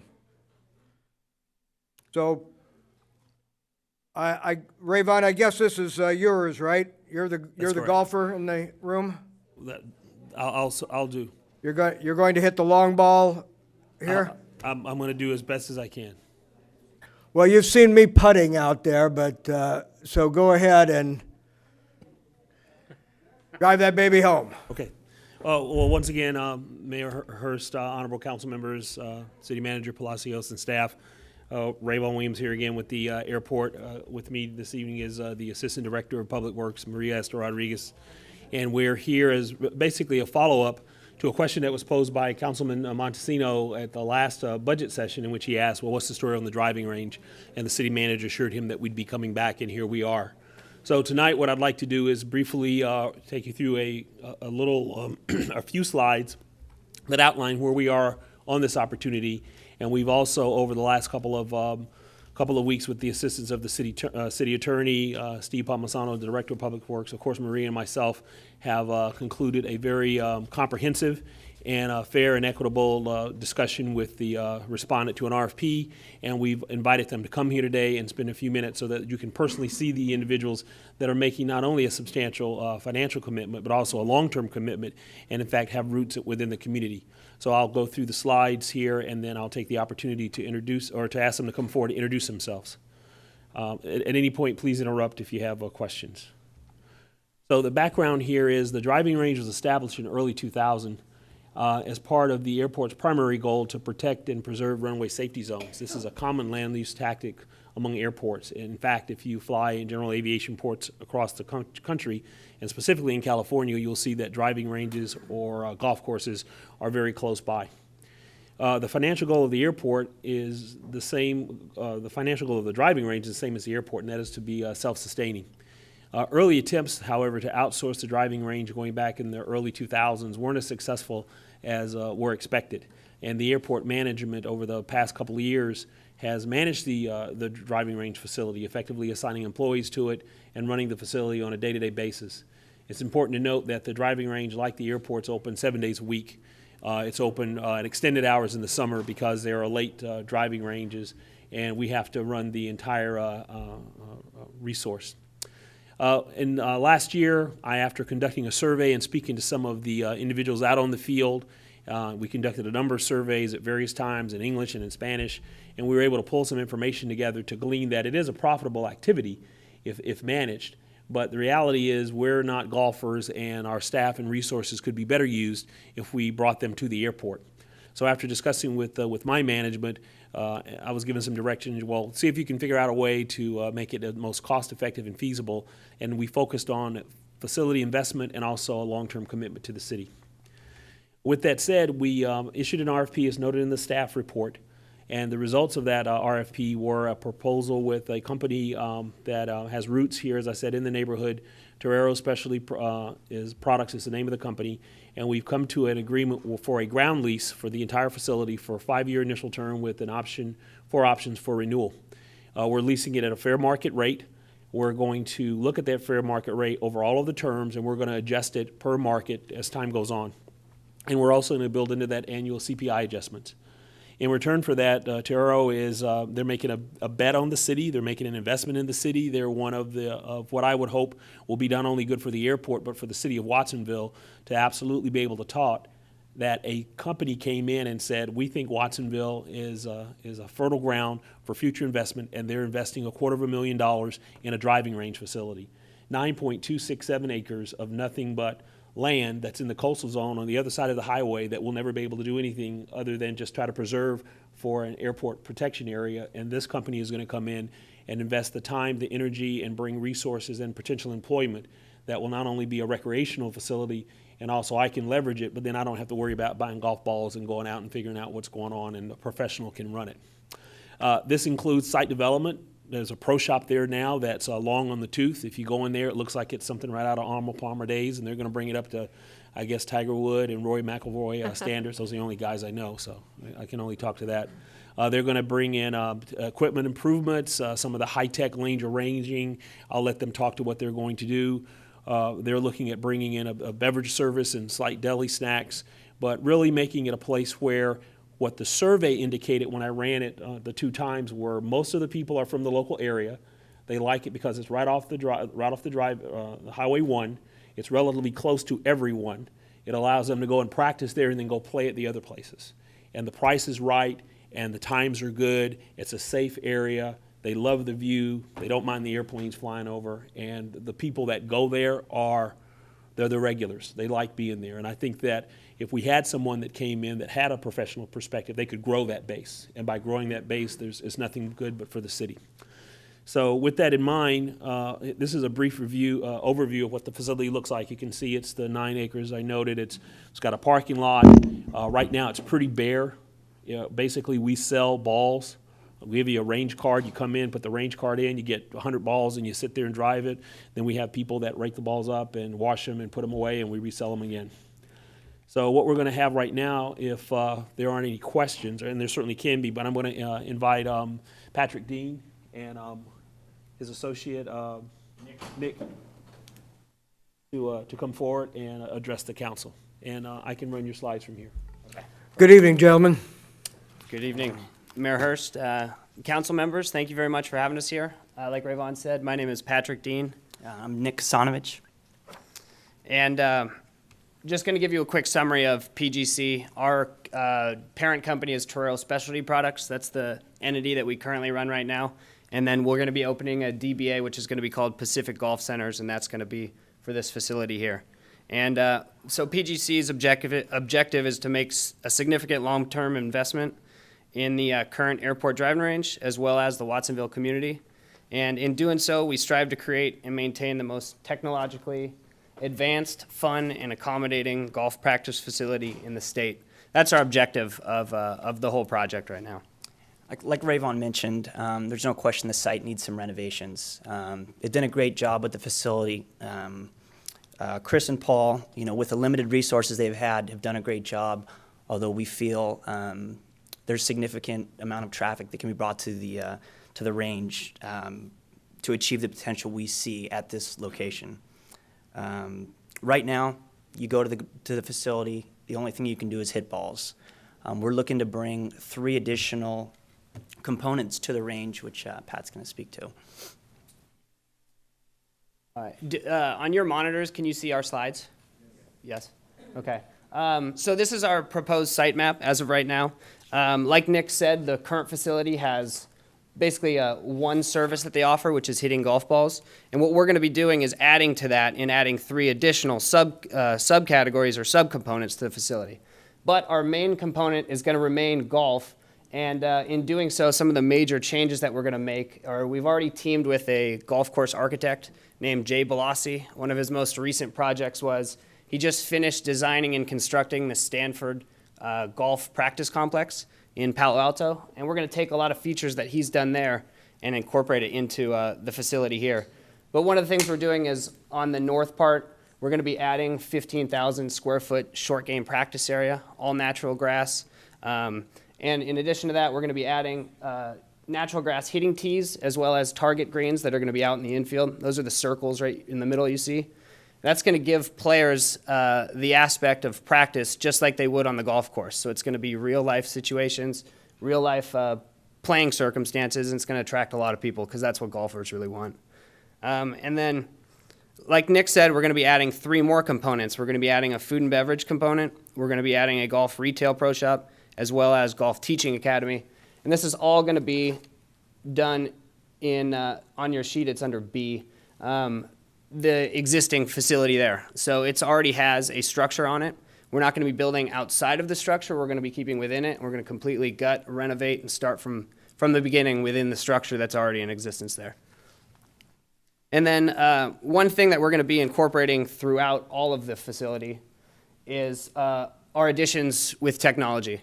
And here are just a couple examples of some pretty fun features we're going to be including. The first one is on the left is our digital ordering kiosk. And this allows players to place food and beverage orders while out on the range. And then a server will deliver their order directly to the player while they're still hitting golf balls. That's going to be a really fun feature. We've developed this program already, and the kiosks are ready to go. We're just waiting on the queue to get going on this.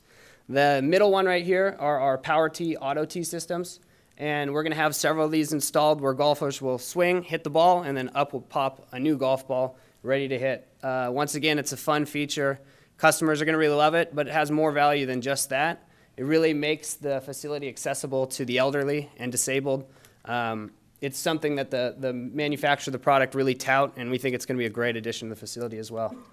And then the last feature we're kind of highlighting right now is more of a back-end tool. And this is an automated ball washing and dispensing system where we can have clean golf balls, clean and quality golf balls available to our customers at all times. On the next, I want to talk a little bit about the community involvement. This is a major focus for us. I was born and raised in Watsonville. I still remember, 6th grade summer camp, going out to Paro Valley, one of the summer camps, learning how to play golf. I was hooked from that moment on. Another focus for us is developing the camps for the youth, teaching them golf at a very young age. We are looking to partner with Watsonville Parks and Rec, PAL, and other community organizations to help make these visions a reality for us.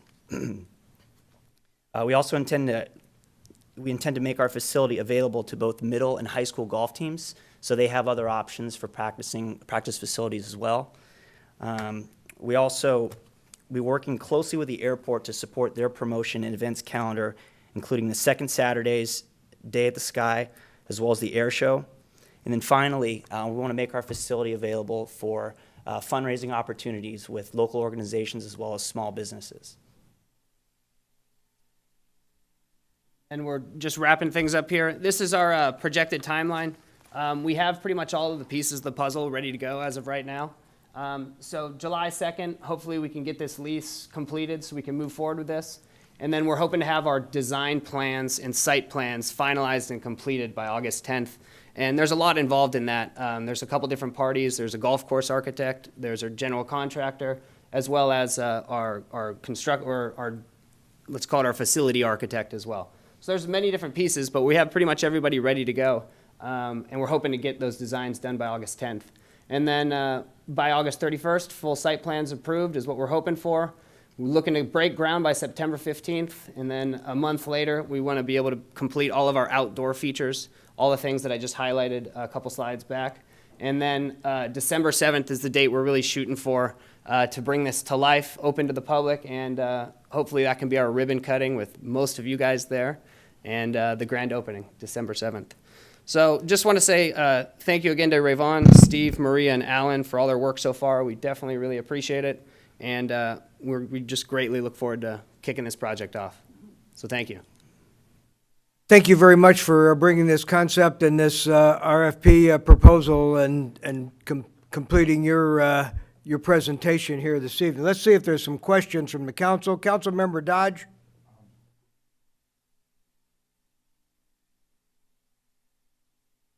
Remember, this is golf. Y'all can hear me anyways, right? Yes. All right.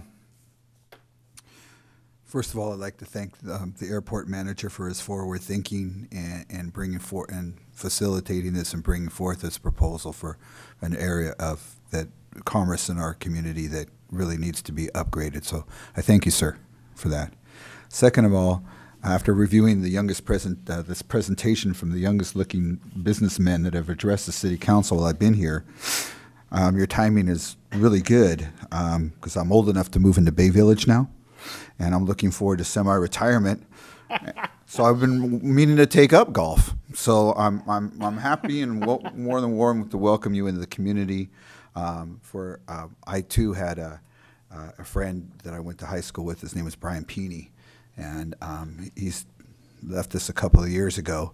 But he had taken me on the golf course, and it was somewhere I had never been in high school, and I found that fascinating. It's a world that isn't opened up to a lot of young people through public education. So I'm really in sports, and so I'm really happy that you're talking about these collaborations and trying to interest young people, especially maybe the next Julie Inkster can come from Pajaro Valley High or something like that. So. But my question really directed for you is the design plans. Do they have to come back to the city for our review, or is it once we issue, this lease is signed, that the design doesn't have to come back to the city staff, or how is that working? I can answer that one. We've met with Keith and Marcella already. We've gone over all of our initial site plans and all the changes that we'd like to do. We've pulled the use permits from the Coastal Commission already.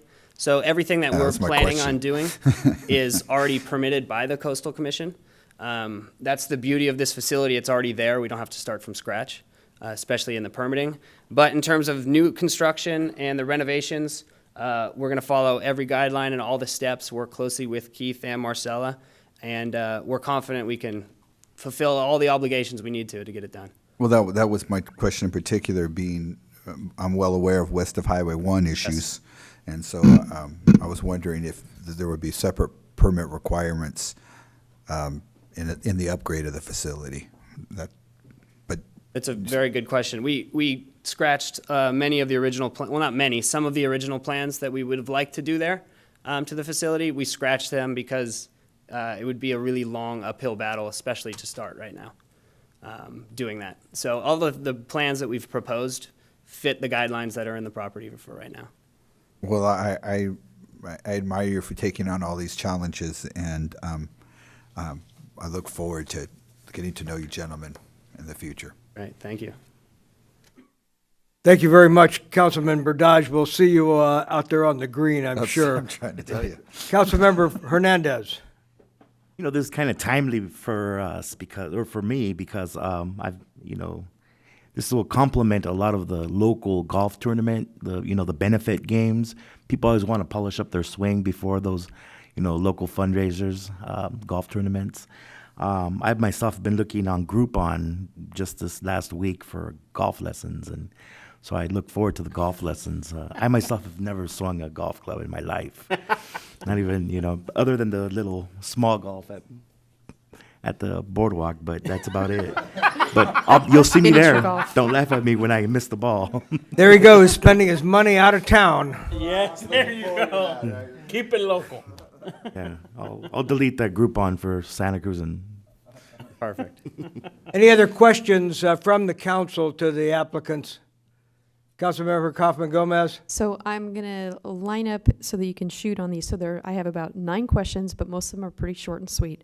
The CPI index, is that annually or is it after the 5-year term of the lease? Annually. Okay, so every year you're going to be having to pay attention to the CPI so that you know what your rent situation is going to look like. I heard that it's going to be open 7 days a week, but I didn't hear the hours that it would be open. Those aren't finalized yet, but we intend to be 7 days a week. From up to 10 o'clock, but we have it built in the lease that, is it going to be 10 o'clock? Is that the final? That's what we intend to do, but is that what the final was? Yeah, because the current time it's open up is basically from 10 in the morning until 5 in the afternoon, and then, because our employees leave. Yes. But we have lights on, and then it's kind of in a self-service scenario. We built into the lease the option that would allow them to have summer hours, which we have right now, but we also built into the lease them the ability to go golf at midnight, because once they bring this in, there will be an opportunity for later hours, and so and there's no issue with the airport for the extra lighting on that part of the No, area? we've for also safety? built into the lease a safety of flight consideration. Okay. And so currently, right now, we position the lights, and they're antiquated lights. And we're the ones that are responsible for that. We've spoken to Nick and to Patrick, and we've assured them that they can still do the same procedure and probably better because their facility is going to be different Okay. than ours. We're just trying to light the whole place. They're going to have focus lights. And as time goes on and they bring more efficient lights, I think it'll be all right. But we don't anticipate that there'll be any safety of flight issues. Okay, so I'm getting down my list. Marketing efforts. I saw that you were mentioning about the airport.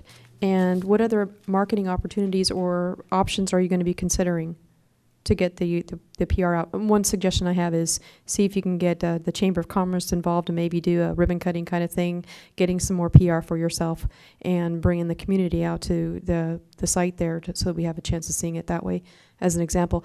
Any other alternatives that you're looking at to try and do for your marketing? Yeah, definitely outreach to, the larger corporations, whether it be offering discounts to their employees as incentives and whatnot. But Good, creative. December opening, you have the equipment that I saw there. I'm not hearing the number of ranges, or if it's one unit, we'll get more golf balls. For how many people potentially could be using this range at once, or what equipment are you going to have for that potential? Like how many hitting stations, or how many people can use there it you at go. once? How many hitting stations? It's we're going to be keeping it relatively same. There's 42 currently, and we're going to be keeping about 42 hitting stations. Okay. But they'll be a little bit different. And you had the food service. Are you looking at entertaining a possibility of an alcohol with food, or is it sit down kind of thing so that a little bit of lunch? Is that a possibility with your food arrangement? Yes, we are, and we're going to be pursuing a Type 40 beer only license. Okay. No liquor. And the No Chamber wine. of Commerce. The other thing I have, and this is my last question for you, and see, shooting them off, you're right on the top of your head on getting these together.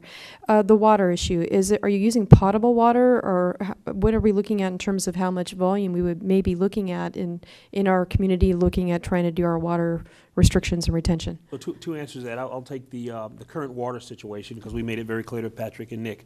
The water that we have used is a well that is under the Pajaro Valley Water Management Association. It's a well that the airport installed 10 years ago. We've had the city's water people come out and give us an assessment. What do you think about this well? This well looks good. That was a requirement for Patrick and Nick. The well's primary purpose at this time is only an irrigation well. And we take a lot of effort in making sure that the water that the field's irrigated. I mean, some of the pictures that they showed was older but new. Our team has done a very good job.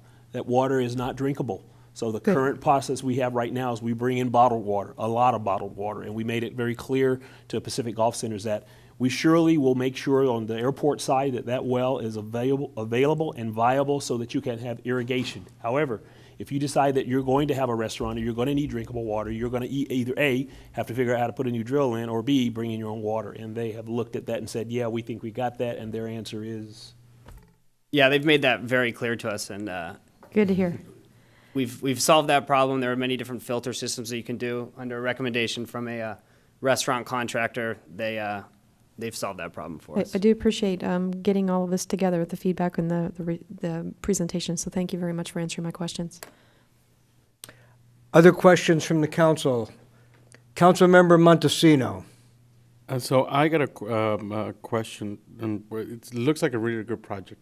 First of all, but my question is: the proposed lease provides rental income for $15,000 per year for the enterprise from the initial term. So is that the 5 years? That just per year, for 1 year, and per then year, annually, annually for 5 years. Yes, and then it goes up to 30,000. Doubles. That was a simple question. Thank you. Thank you. Other questions? I'll just move it forward, and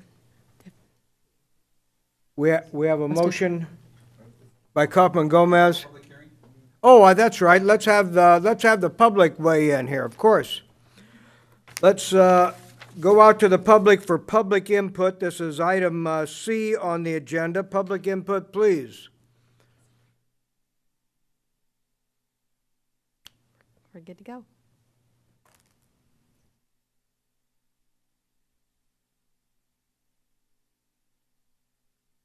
Seeing no one wishing to address the council on this item, we'll return it back to the council for council discussion and an appropriate motion? Councilmember Dodge?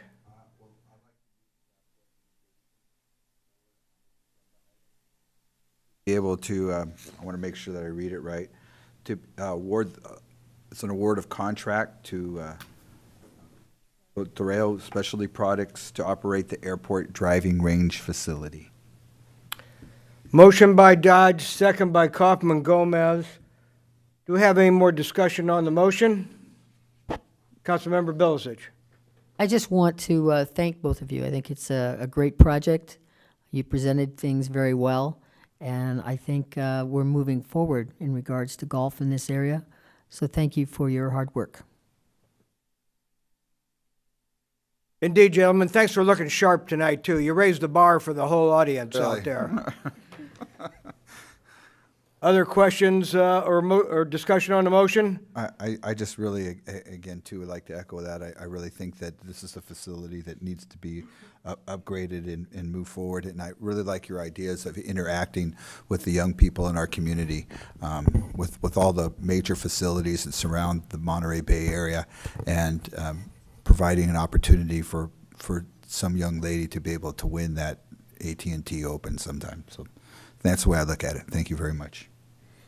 Here, here. And let's also thank our airport manager, Rayvon Williams, for his vision and making the RFP happen and attracting some very qualified candidates to operate this facility. So thank you, Mr. Williams.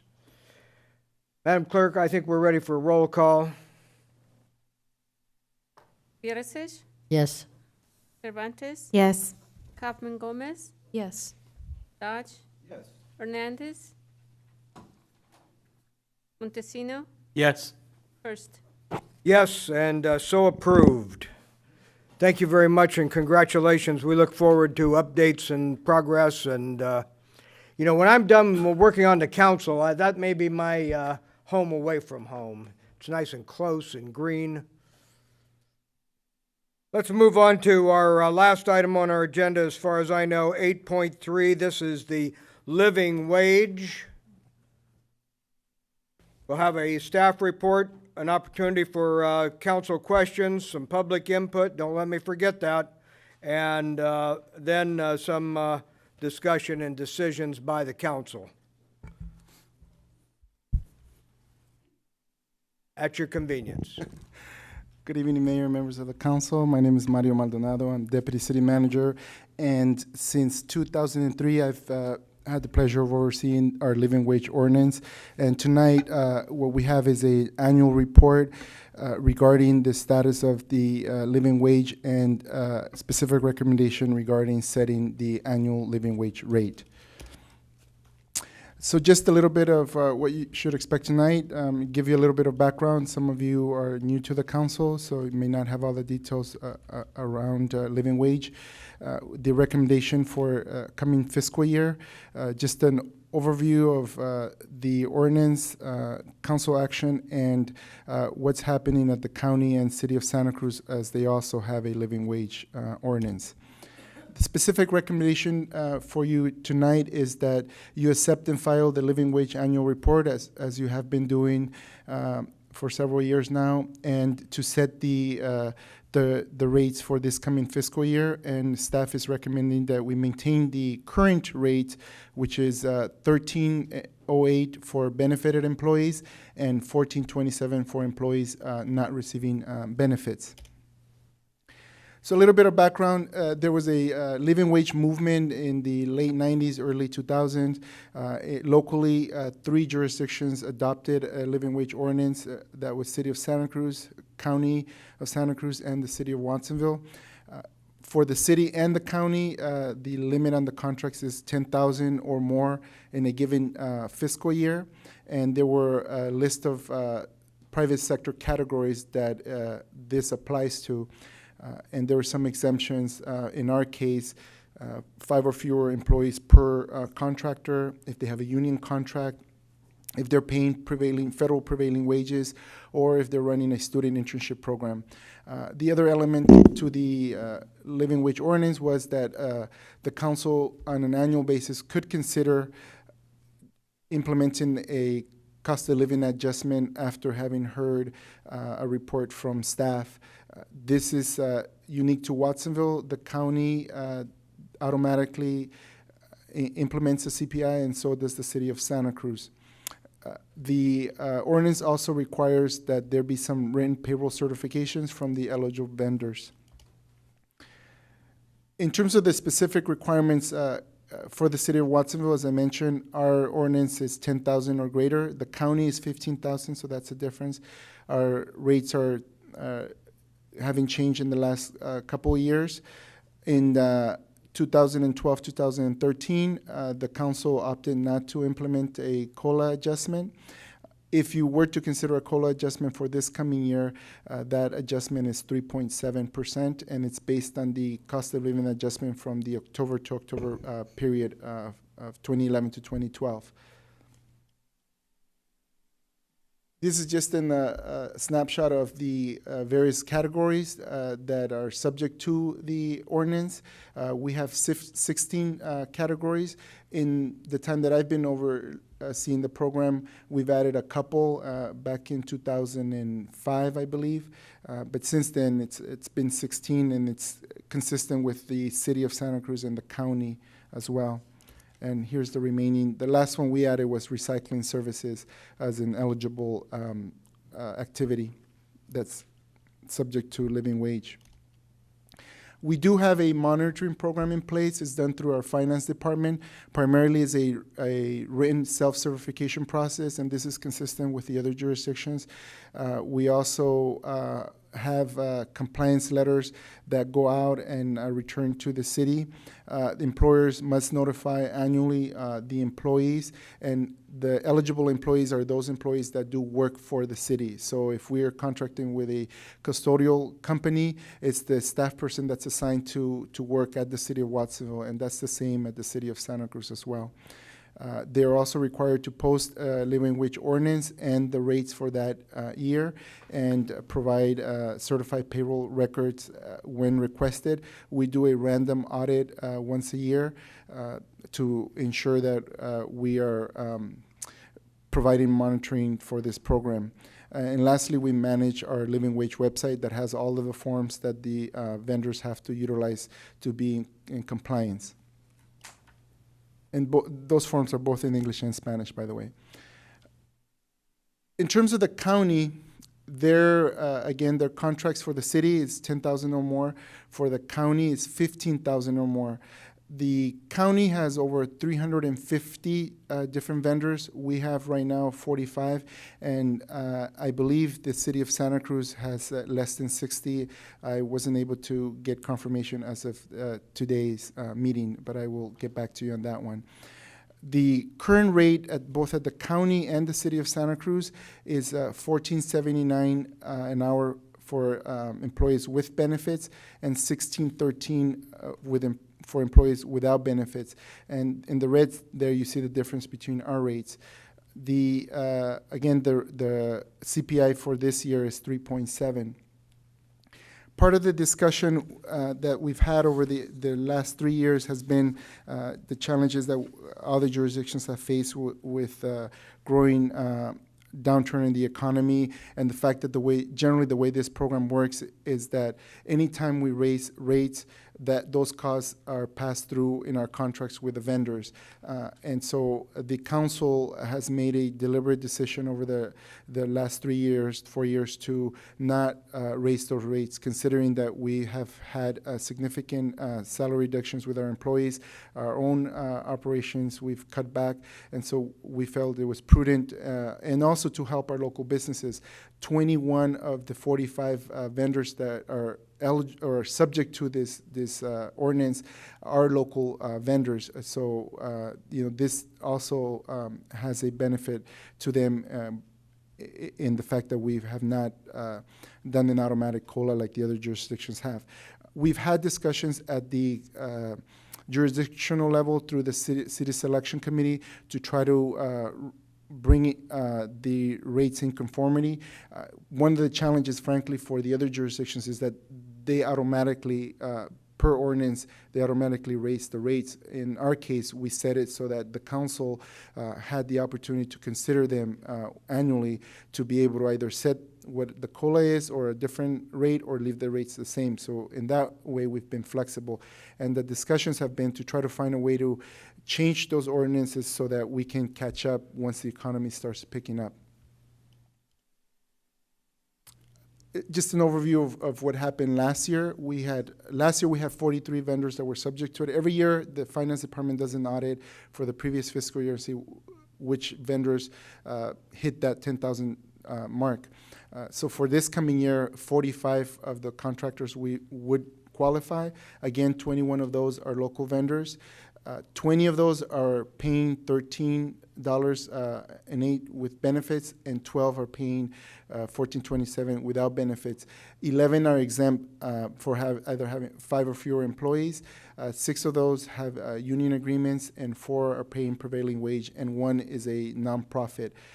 So that just kind of gives you a sense of how it spreads through the categories. So tonight, you're being asked to accept and file the written report and consider maintaining the wage rates at the current rates, which is $13.08 for benefited employees and $14.27 for employees with no benefits. This concludes my presentation, and I'm available for any questions you may have. Now entertain council questions, and then we'll go out to public input. Council questions, please. Councilmember Dodge. Can you, thank you very much. So if we adjusted it to the cost of living, the index that we were originally, pardon me, for the consumer price index, what would be the dollar amount that we're talking about? So the as rate opposed to would the be, $14.27, for example. It would be $13.56 an hour with benefits and $14.79 without benefits. $14.79? 79 without benefits, correct. Thank you. Other questions? Councilmember Dodge, you done with your question? Is that it? Did you have another? I was waiting for somebody else, Okay. otherwise I can go on. Councilmember Kaufman Gomez? So we have 45 contracts, all of which have the number of employees required to go ahead and go through that process of benefited or not on the wages here. Is that correct? We have 45 vendors that have hit that $10,000 mark that are eligible to, that will be subject to paying the living wage. So the next step would be we will go through our self-certification process to make sure they're either paying the $13.08 or the $14.27. But of the 45, we've got them with enough employees that they're hired with in order to qualify for this standard. I mean, for example, if you have less than 10 employees, they're not, they don't have to measure up to that particular standard. The number was 5, perhaps? 5, yeah. So we have 45 vendors that have more than 5 employees that have exceeded $10,000 worth of services rendered to the city. Correct.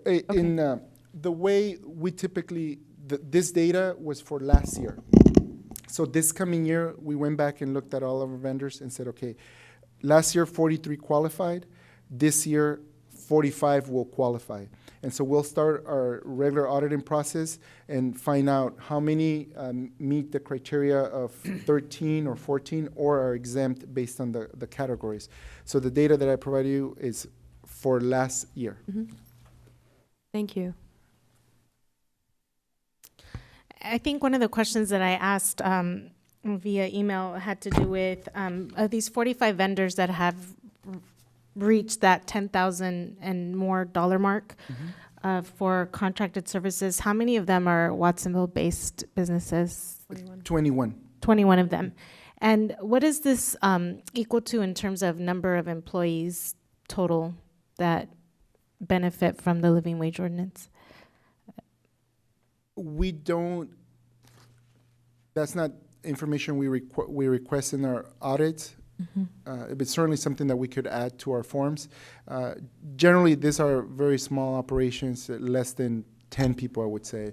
And oftentimes, they may just qualify one time because they had a contract that was $20,000, but they won't qualify again because they're not providing that service to the city. It may be a one-time event. I just wanted to comment too that the other concern or the other reason we are keeping this down is because the pass-through means we have to pay the expense anyway if we're increasing their wages in order to cover our expenses. So it benefits us to go ahead and keep the wages status quo, such as what we're doing for our staff, so that we don't have these contracts coming at us and increasing it by the 3.7% or more for the cost to the city. So it's beneficial to stay status quo with where we've been, and not to have the cost of living as nobody else has been able to have that with our city. But I also think that the other benefit of being able to pay people more is that they're able to spend a little bit more locally. So that's also another sort of benefit to increasing this. And I think what we've also seen in the past when we're not keeping up to par with cost of living or other increases in rates in other departments is then that we're struggling to sort of catch up. And I think my concern with this is just that it's been frozen for such a long time that we're going to have a very hard time sort of keeping up with those cost of living adjustments. And then the question is it really a living wage at that point if we're that far behind? Well, if I could jump in and comment on that. Please do. Well, myself, in the interest of disclosure, since I'm consistently living my life in public and very transparent, is that I was a member of the Living Wage Coalition back in those days before the internet that you cited, as a temporary worker in the city of Santa Cruz. And temporary workers, they're kind of the stepchild of public employees because you never receive any benefits. You put in the work, you do everything that is required of you to do, and most temporary workers, in my experience, have always worked 2 or 3 different jobs just to be able to make ends meet.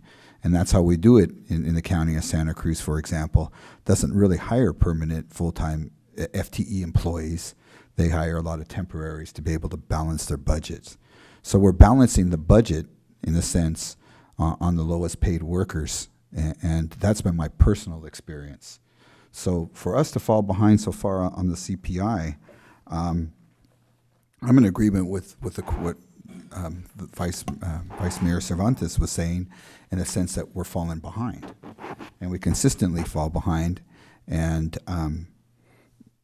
I don't think that's fair to the members of our community that are continuously struggle to making ends meet, and I'm more in favor of looking at what we're talking about, making these in the dollars and cents. That's why I asked you the number figure of what it is that we're talking about, since we're looking at a difference on the higher end of possibly 50 cents an hour. And every penny counts when gas is $4 a gallon. So I'm interested in hearing what other members are saying about how we should be current with, tied to the CPI. Let's see if there's any more questions for staff at this point, and then we'll do some public input and bring it back to council for that further discussion. Councilmember Montesino. Yeah, I just have a question. Can you put up that slide that put the differences between the county and Santa Cruz and where the red mark? This slide? Yeah. Yeah. We are way behind. Thank you.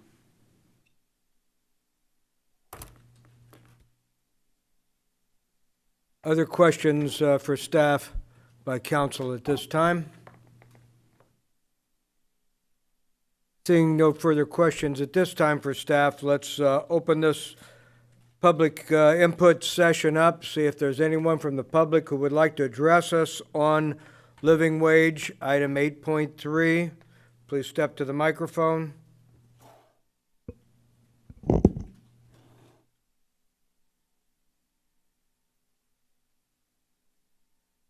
Good evening, council members. I'm Nora Hockman, and I am the chair of the Coalition for a Living Wage. I was the chair at the time that all 3 ordinances were written and passed. So I have a long history with the issue, with the ordinances specifically, and obviously very recent experience. A couple of months ago, the coalition was asked to a meeting of the all three purchasing agents, all three jurisdictions that oversee these ordinances, the City of Santa Cruz, County of Santa Cruz, City of Watsonville.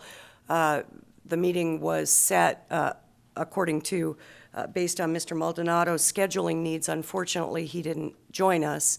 That meeting was also attended by a representative of the County Board of Supervisors.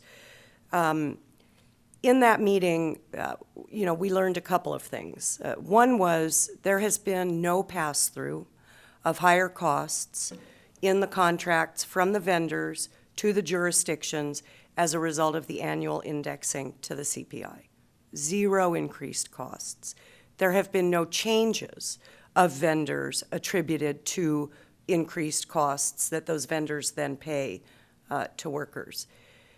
We knew going into that meeting that the City of Watsonville had frozen its living wage rate, your prerogative as council, but we learned just in the run-up to that meeting that the City of Watsonville had frozen the wage rate at the 2008 level, which is why, as Councilmember Montesino may have observed, this jurisdiction is so far behind. And here's the effect that it has. If I work for Dixon Tire, I'm on the living wage contract in all likelihood with the County of Santa Cruz and the City of Santa Cruz, because that company provides tire and mechanical services to all three jurisdictions. So I'm a mechanic, I work for Dixon, and for that service that I then provide that's contracted under the living wage ordinance, I earn $14.79 an hour when I work for the County of Santa Cruz or the City of Santa Cruz. But I'm not paid that rate when Dixon provides the same service to the City of Watsonville. So my income, my personal income, my family's household income becomes significantly impacted as a result of the work that I do on the living wage contract that's directly related to being a vendor for the City of Watsonville. Councilmember Cervantes observed that, there's a cost benefit to the living wage rate, right? The purpose of these ordinances was and is to raise the standard of living for people employed by local jurisdiction businesses that then do business with public taxpayer dollars. So the notion is, as taxpayers, we don't want to pay poverty wages. We want to keep that element of economic vitality, stimulus if we can, even at $14.79 an hour. We want to circulate as much money as possible in our local communities. And some of how that happens is through wage earners. The more we make, the more we spend. It's kind of, it's the basic deal of working, right? So we know from the experience of Watsonville and the City of Santa Cruz and the County of Santa Cruz that the vendors are very stable. In the case of the other two jurisdictions, am I in trouble? I don't know what that is. Go ahead and finish Okay, up your sorry. thought. You're okay. In the case of the other two jurisdictions, no cost increase to the jurisdiction itself or to the contracts. It is true that workers in all three jurisdictions are suffering furloughs, wage cuts represented by increased whatever, pension costs, increased contributions to health insurance. But it's also true that in those jurisdictions, those workers are kind of doing much better than those who work for these vendors. They're doing better right from the gate. So,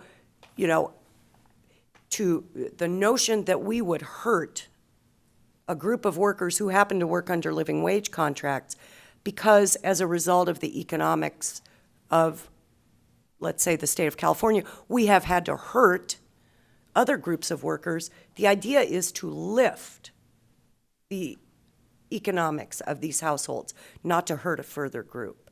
So I ask you to consider tonight, in fact, taking a very large but very consistent step along with the other two local jurisdictions, and that is to unfreeze the wage rate that's been frozen since 2008, and in fact recommend that the wage rate be exactly the same as both those jurisdictions, the other jurisdictions, so that those workers can now earn a consistent hourly wage.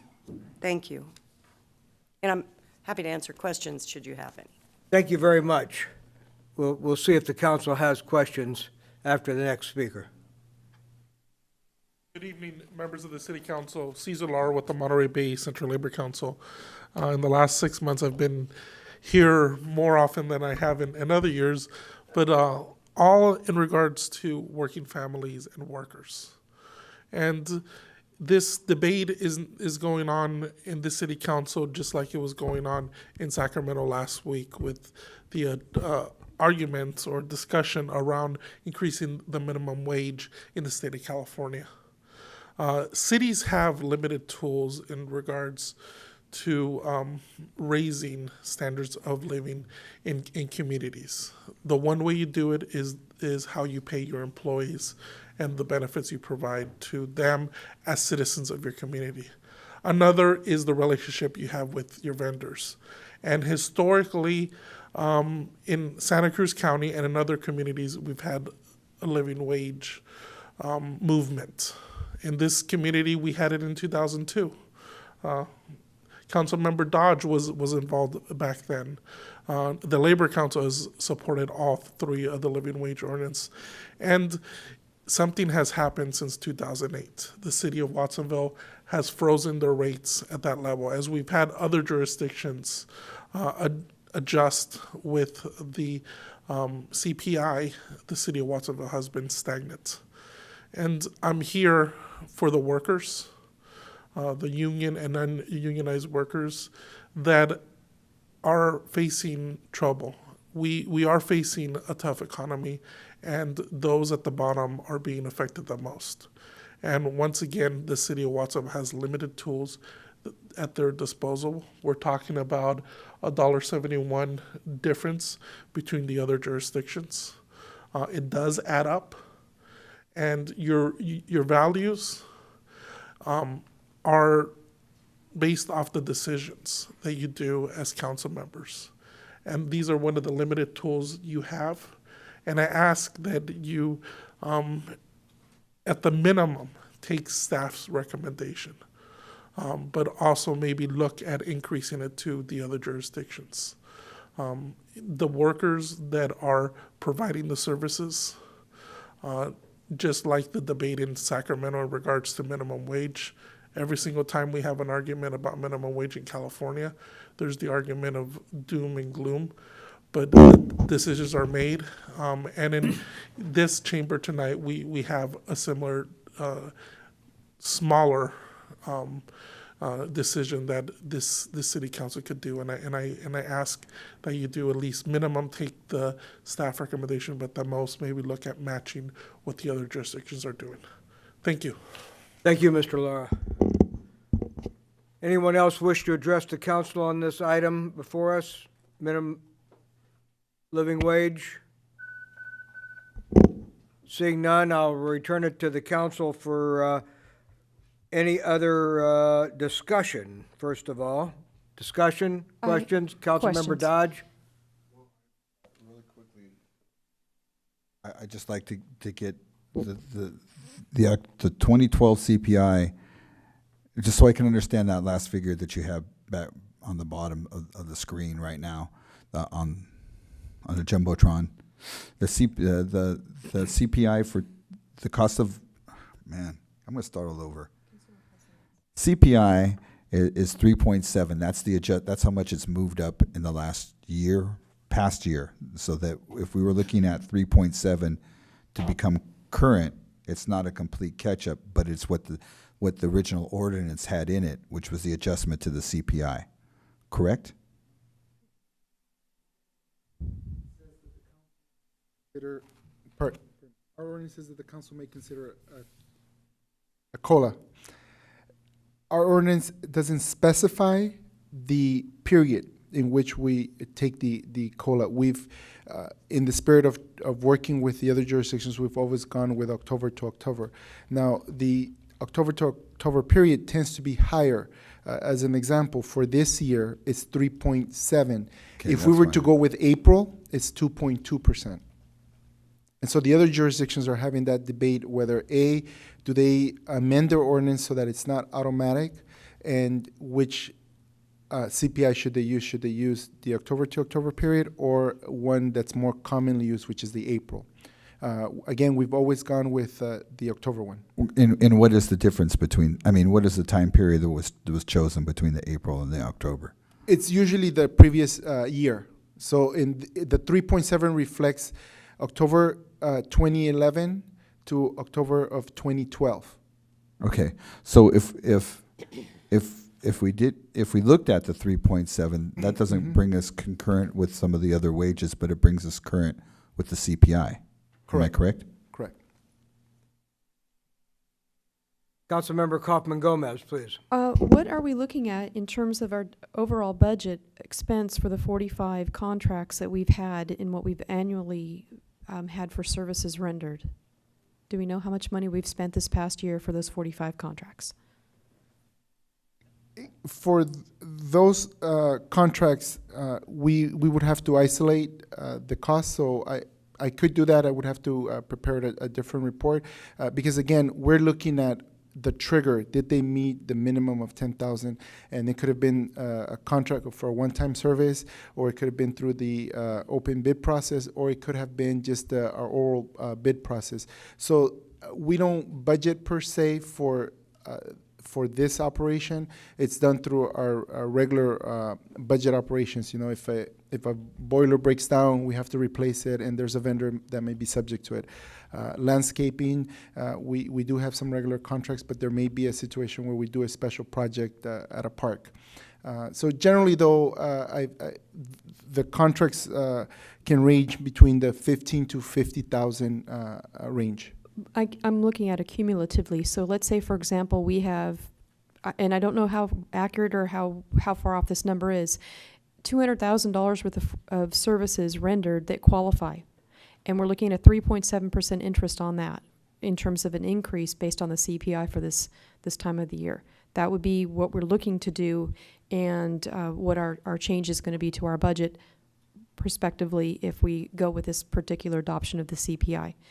And what we're also doing is we've negotiated all of our contracts for our employees at a status quo. And the feeling that we're going to get from the staff of, you're not giving us a raise, why are we going to the community and giving all of the 45 contracts that potential in terms of, I understand it's cost of living, but it's also cost of living for the staff that are here too. But I don't know what's relative to the overall budget in the bottom line and how much it hits us. I guess that's why I don't know what that number looks like for us to speculate for our budget change. It can reach the 200,000 to 500,000 number. You know, it can vary on a year-to-year basis, but it can get that high. But just to intervene a little bit, there's the assumption there, and I think that we've already heard that in other jurisdictions, this increase doesn't get passed on to those of us who are entering the contract, so our local jurisdiction entering the contract. And the other sort of misperception, or just a little bit sort of misleading there, that I think that the workers were not giving these employees a raise, but rather we're asking the employer, the vendor, to pay a living wage, which has been sort of the commitment and sentiment since the adoption of this ordinance, and has also, I think, reflected some of our values up here by, you know, lending support to the increase of the minimum wage, and just sort of, again, lending support to what kept coming up during our budget discussions, which was the importance of valuing our employees and paying them what they're worth. And I think this is what we're asking the vendors that we're contracting with to do. And so again, there hasn't been that evidence of, you know, passing on the cost to the local jurisdictions. Let me ask Ms. Hogman if she's got any further explanation of that last question that was posed.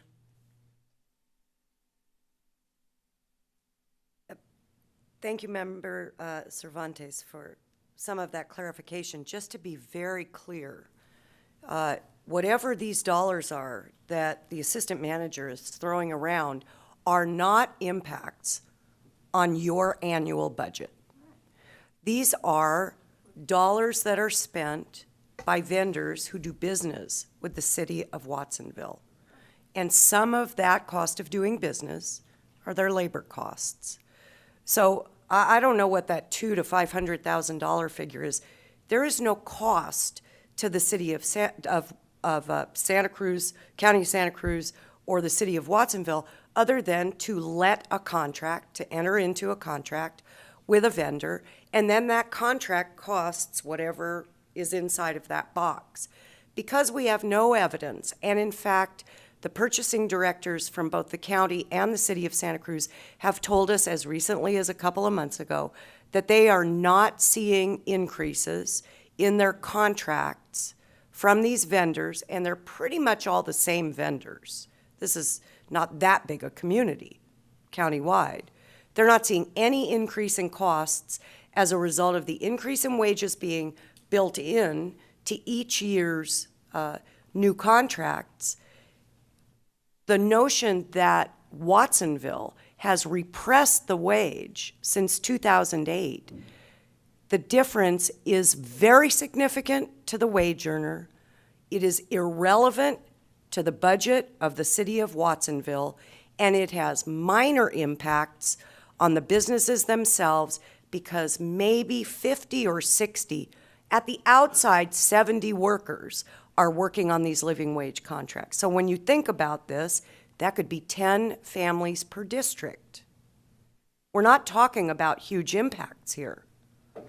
But for each one of those families, the difference between $14.79 and what they would be earning at the appropriate rate had the city of Watsonville been indexing in the spirit of the ordinance, as each of the other two jurisdictions did annually, instead of playing this catch-up, that increase would be huge for those families and local businesses where they spend their money. Thank you for that clarification and answer to the question. Councilmember Bilicic. Can't the business on its own make those raises? So they can do that if they wanted to do it, but they don't. And you're saying that there will be no cost to the city? I want that clarified, because if they're going to raise the rates to the city for these contracts, I think we should know about that before we vote on it. And you're saying one thing and she's saying another, so where are we? Let me qualify. There are 323 contracts that the county has. I went through all their contracts. We only have 14 vendors in common. Now, their experience, they're right now looking at losing some vendors because rates have gone up. We, of the 45, we've had 2 that are no longer in business. Now, all I can do is speak for our experience, and generally, we do see that the costs get passed through to us. We're telling the vendor, we're telling that mom and pop custodian, you have to pay this rate. Our rates go up accordingly. That's all I can speak is from our experience. Now, the county does have more contracts. There's slight difference in the way they implement their program. Their program applies if the contractor has a contract with the county, they have to pay all their employees that living wage. The city of Santa Cruz and ours, we just require that the vendor pay the individual working on that city contract that living wage. So that's also a bit of a difference with the county. I have to tell you that the reason we were at the meeting 2 months ago was we were asked to attend by the County of Santa Cruz, because the County of Santa Cruz, since the year 2000, thought that if they had a living wage contract with a vendor, that vendor had to pay 100% of its employees the living wage rate. That has never been true. Those workers that worked for those companies were winning for a long time, but it was at this meeting 2 months ago that my usual poker face mouth fell open when I learned that any vendor working for the county of Santa Cruz had been paying 100% of its workers the living wage rate. They have never been required to do that. You don't have to take my word for it. You can go online. You can read the ordinance. As we spoke to the purchasing director and the representative of the member of the Board of Supervisors, they were a little embarrassed to learn that they had been completely misinterpreting the language of the ordinance. The city of Santa Cruz did no such thing. So it was stunning to learn that thousands of workers over this 12-year period of time had been paid this living wage rate, which was, kind of, for me, to be honest, it was like yippee. But thousands of workers have now sustained a wage cut as a result of the coalition being very honest with the county in saying you never had to do that. You do not have to do that. It has never been the intent of the ordinance to require that. It is only a worker on the contract at the time that the work is performed for the vendor doing business with the local jurisdiction. Thank you for those additional clarifications. And that's where Councilmember Dodge. That's where I've always somewhat disagreed, because I believe that what the living wage is, from the perspective that I was involved with in the beginning, was always this is barely a minimum wage in our county, So coming from that minimum wage worker position that and trying to raise 4 children on that, I'm understanding of what it is that we're setting with these numbers, and that's not even a minimum wage. Back in 2002, it was like still $22 an hour, to be able to have a minimum wage to be able to purchase a home or live or what, not purchase a home, but just to be able to provide for a family of 4. So we're really not talking a lot of dollars and cents. What I'm trying to communicate is that we're talking about adjusting our levels to the CPI to be concurrent with what we originally passed with in the beginning. That's what I'm talking about. So the additional information that was provided for the member of the public is quite enlightening, but I think that we're talking about a relative few contracts, and 21 out of the total contracts are local, I believe 95076. So we're talking about community members that live in our communities to be able to provide for their families inside the community. Councilmember Montesino, then we'll go to Councilmember Bilicic. I gotta turn it on. I'm gonna try move this resolution along, and hopefully I can get a second to make it the same as Santa Cruz, make it the 1479, and the 1613 without benefits. Moving our. But those are the numbers that are tied to the CPI. No, those are those are the numbers that are not tied to the CPI. Those are the what the county and the city of Santa Cruz are paying. The CPI is 1308 and 1427. Clarify your motion again for us. No, that's yes. 1308 and 1427. 1308 and 14. That's current. Right. So if we go to the CPI, what? Okay. About 13%. What would be if you did the CPI, the 3.7%? So that would be. What would be the?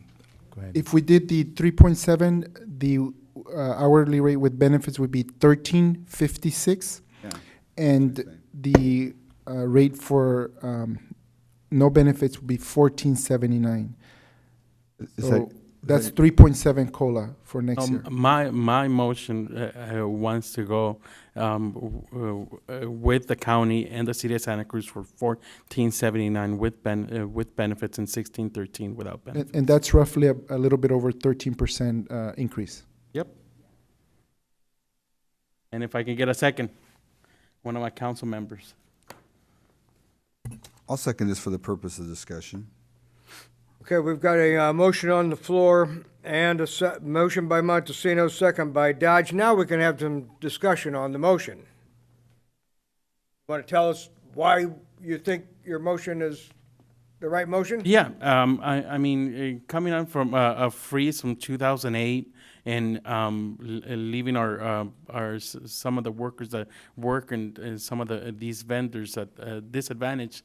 A perfect example was what forgot your name, but what you pointed out when you worked at Dixon. I mean, you're working at one vendor for if you're working for the city of Santa Cruz, then you're working for, and then when you work for the contract from the city of Watsonville, you get paid less. That's just uncalled for. Why? I mean, what is the worker have to feel where they get the job from? It doesn't. To me, it doesn't. Should have been corrected a while back ago. Second of the motion, have anything to say? Well, I thought the numbers that were the 1356 is reflective of the CPI number that's 3.7, which I continuously have raised question to. So in supporting the motion, I'm really supporting this, what I believe is the right thing to adjust it to the 3.7 cost, the CPI increase. Am I not those numbers? I did second his motion. More. My Your motion is 3.7. At 3, he's looking at 13, so. Then what's the difference in the 1356 number then? That's the one I'm confused. That's 3.7%. So That's from the current rate where it's at, using the 3.7%. Okay. So I take it you're withdrawing your second? No, I didn't say that. Oh, I okay. said okay. All right, Councilmember Bilicich, you're up. I'd like to hear from our fiscal director back here, Mr. Vega. I want to know if there's a fiscal impact on our city as we raise this. It's hard for me to believe that these costs will not be carried over to the city. Now, if they're not, great, but I can't imagine that these companies are going to say, come on, we'll give you the same rate, but their workers are going to be paid more.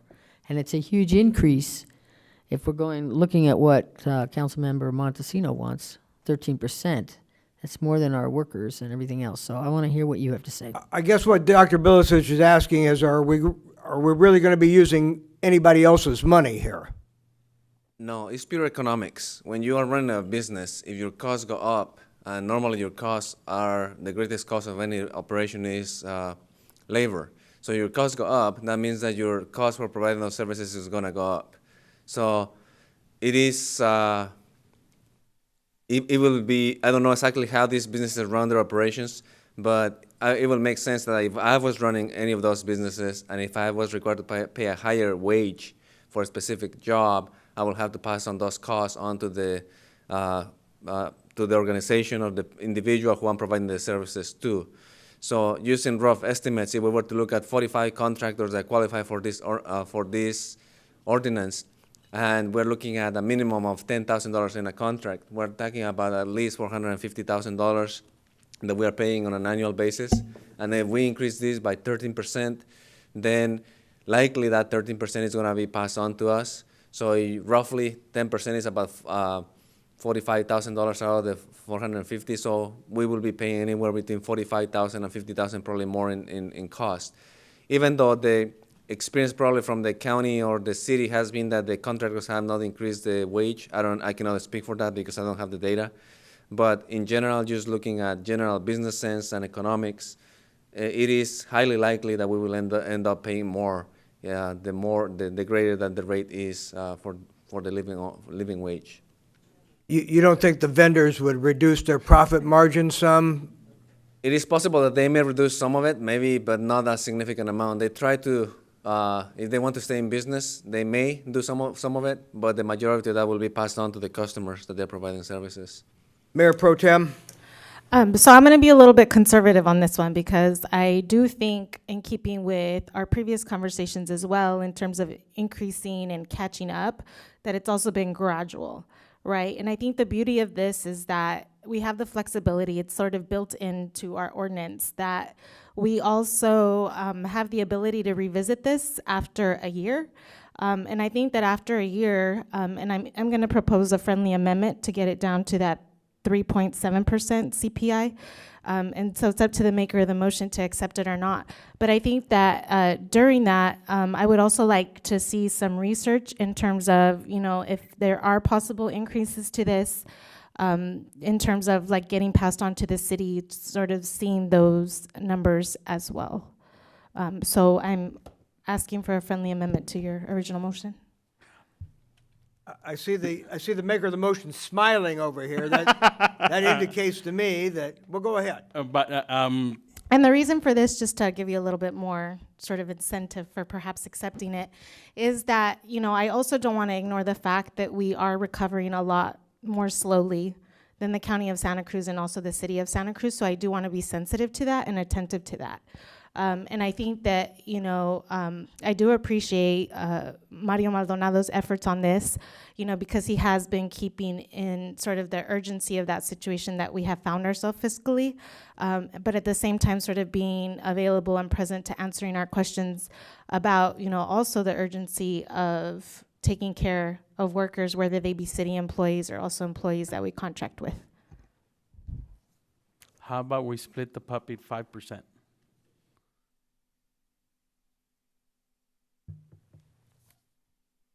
$3.7 is my friendly amendment that I'm asking for. The CPI is monitorable and reportable back, I believe is what Yes.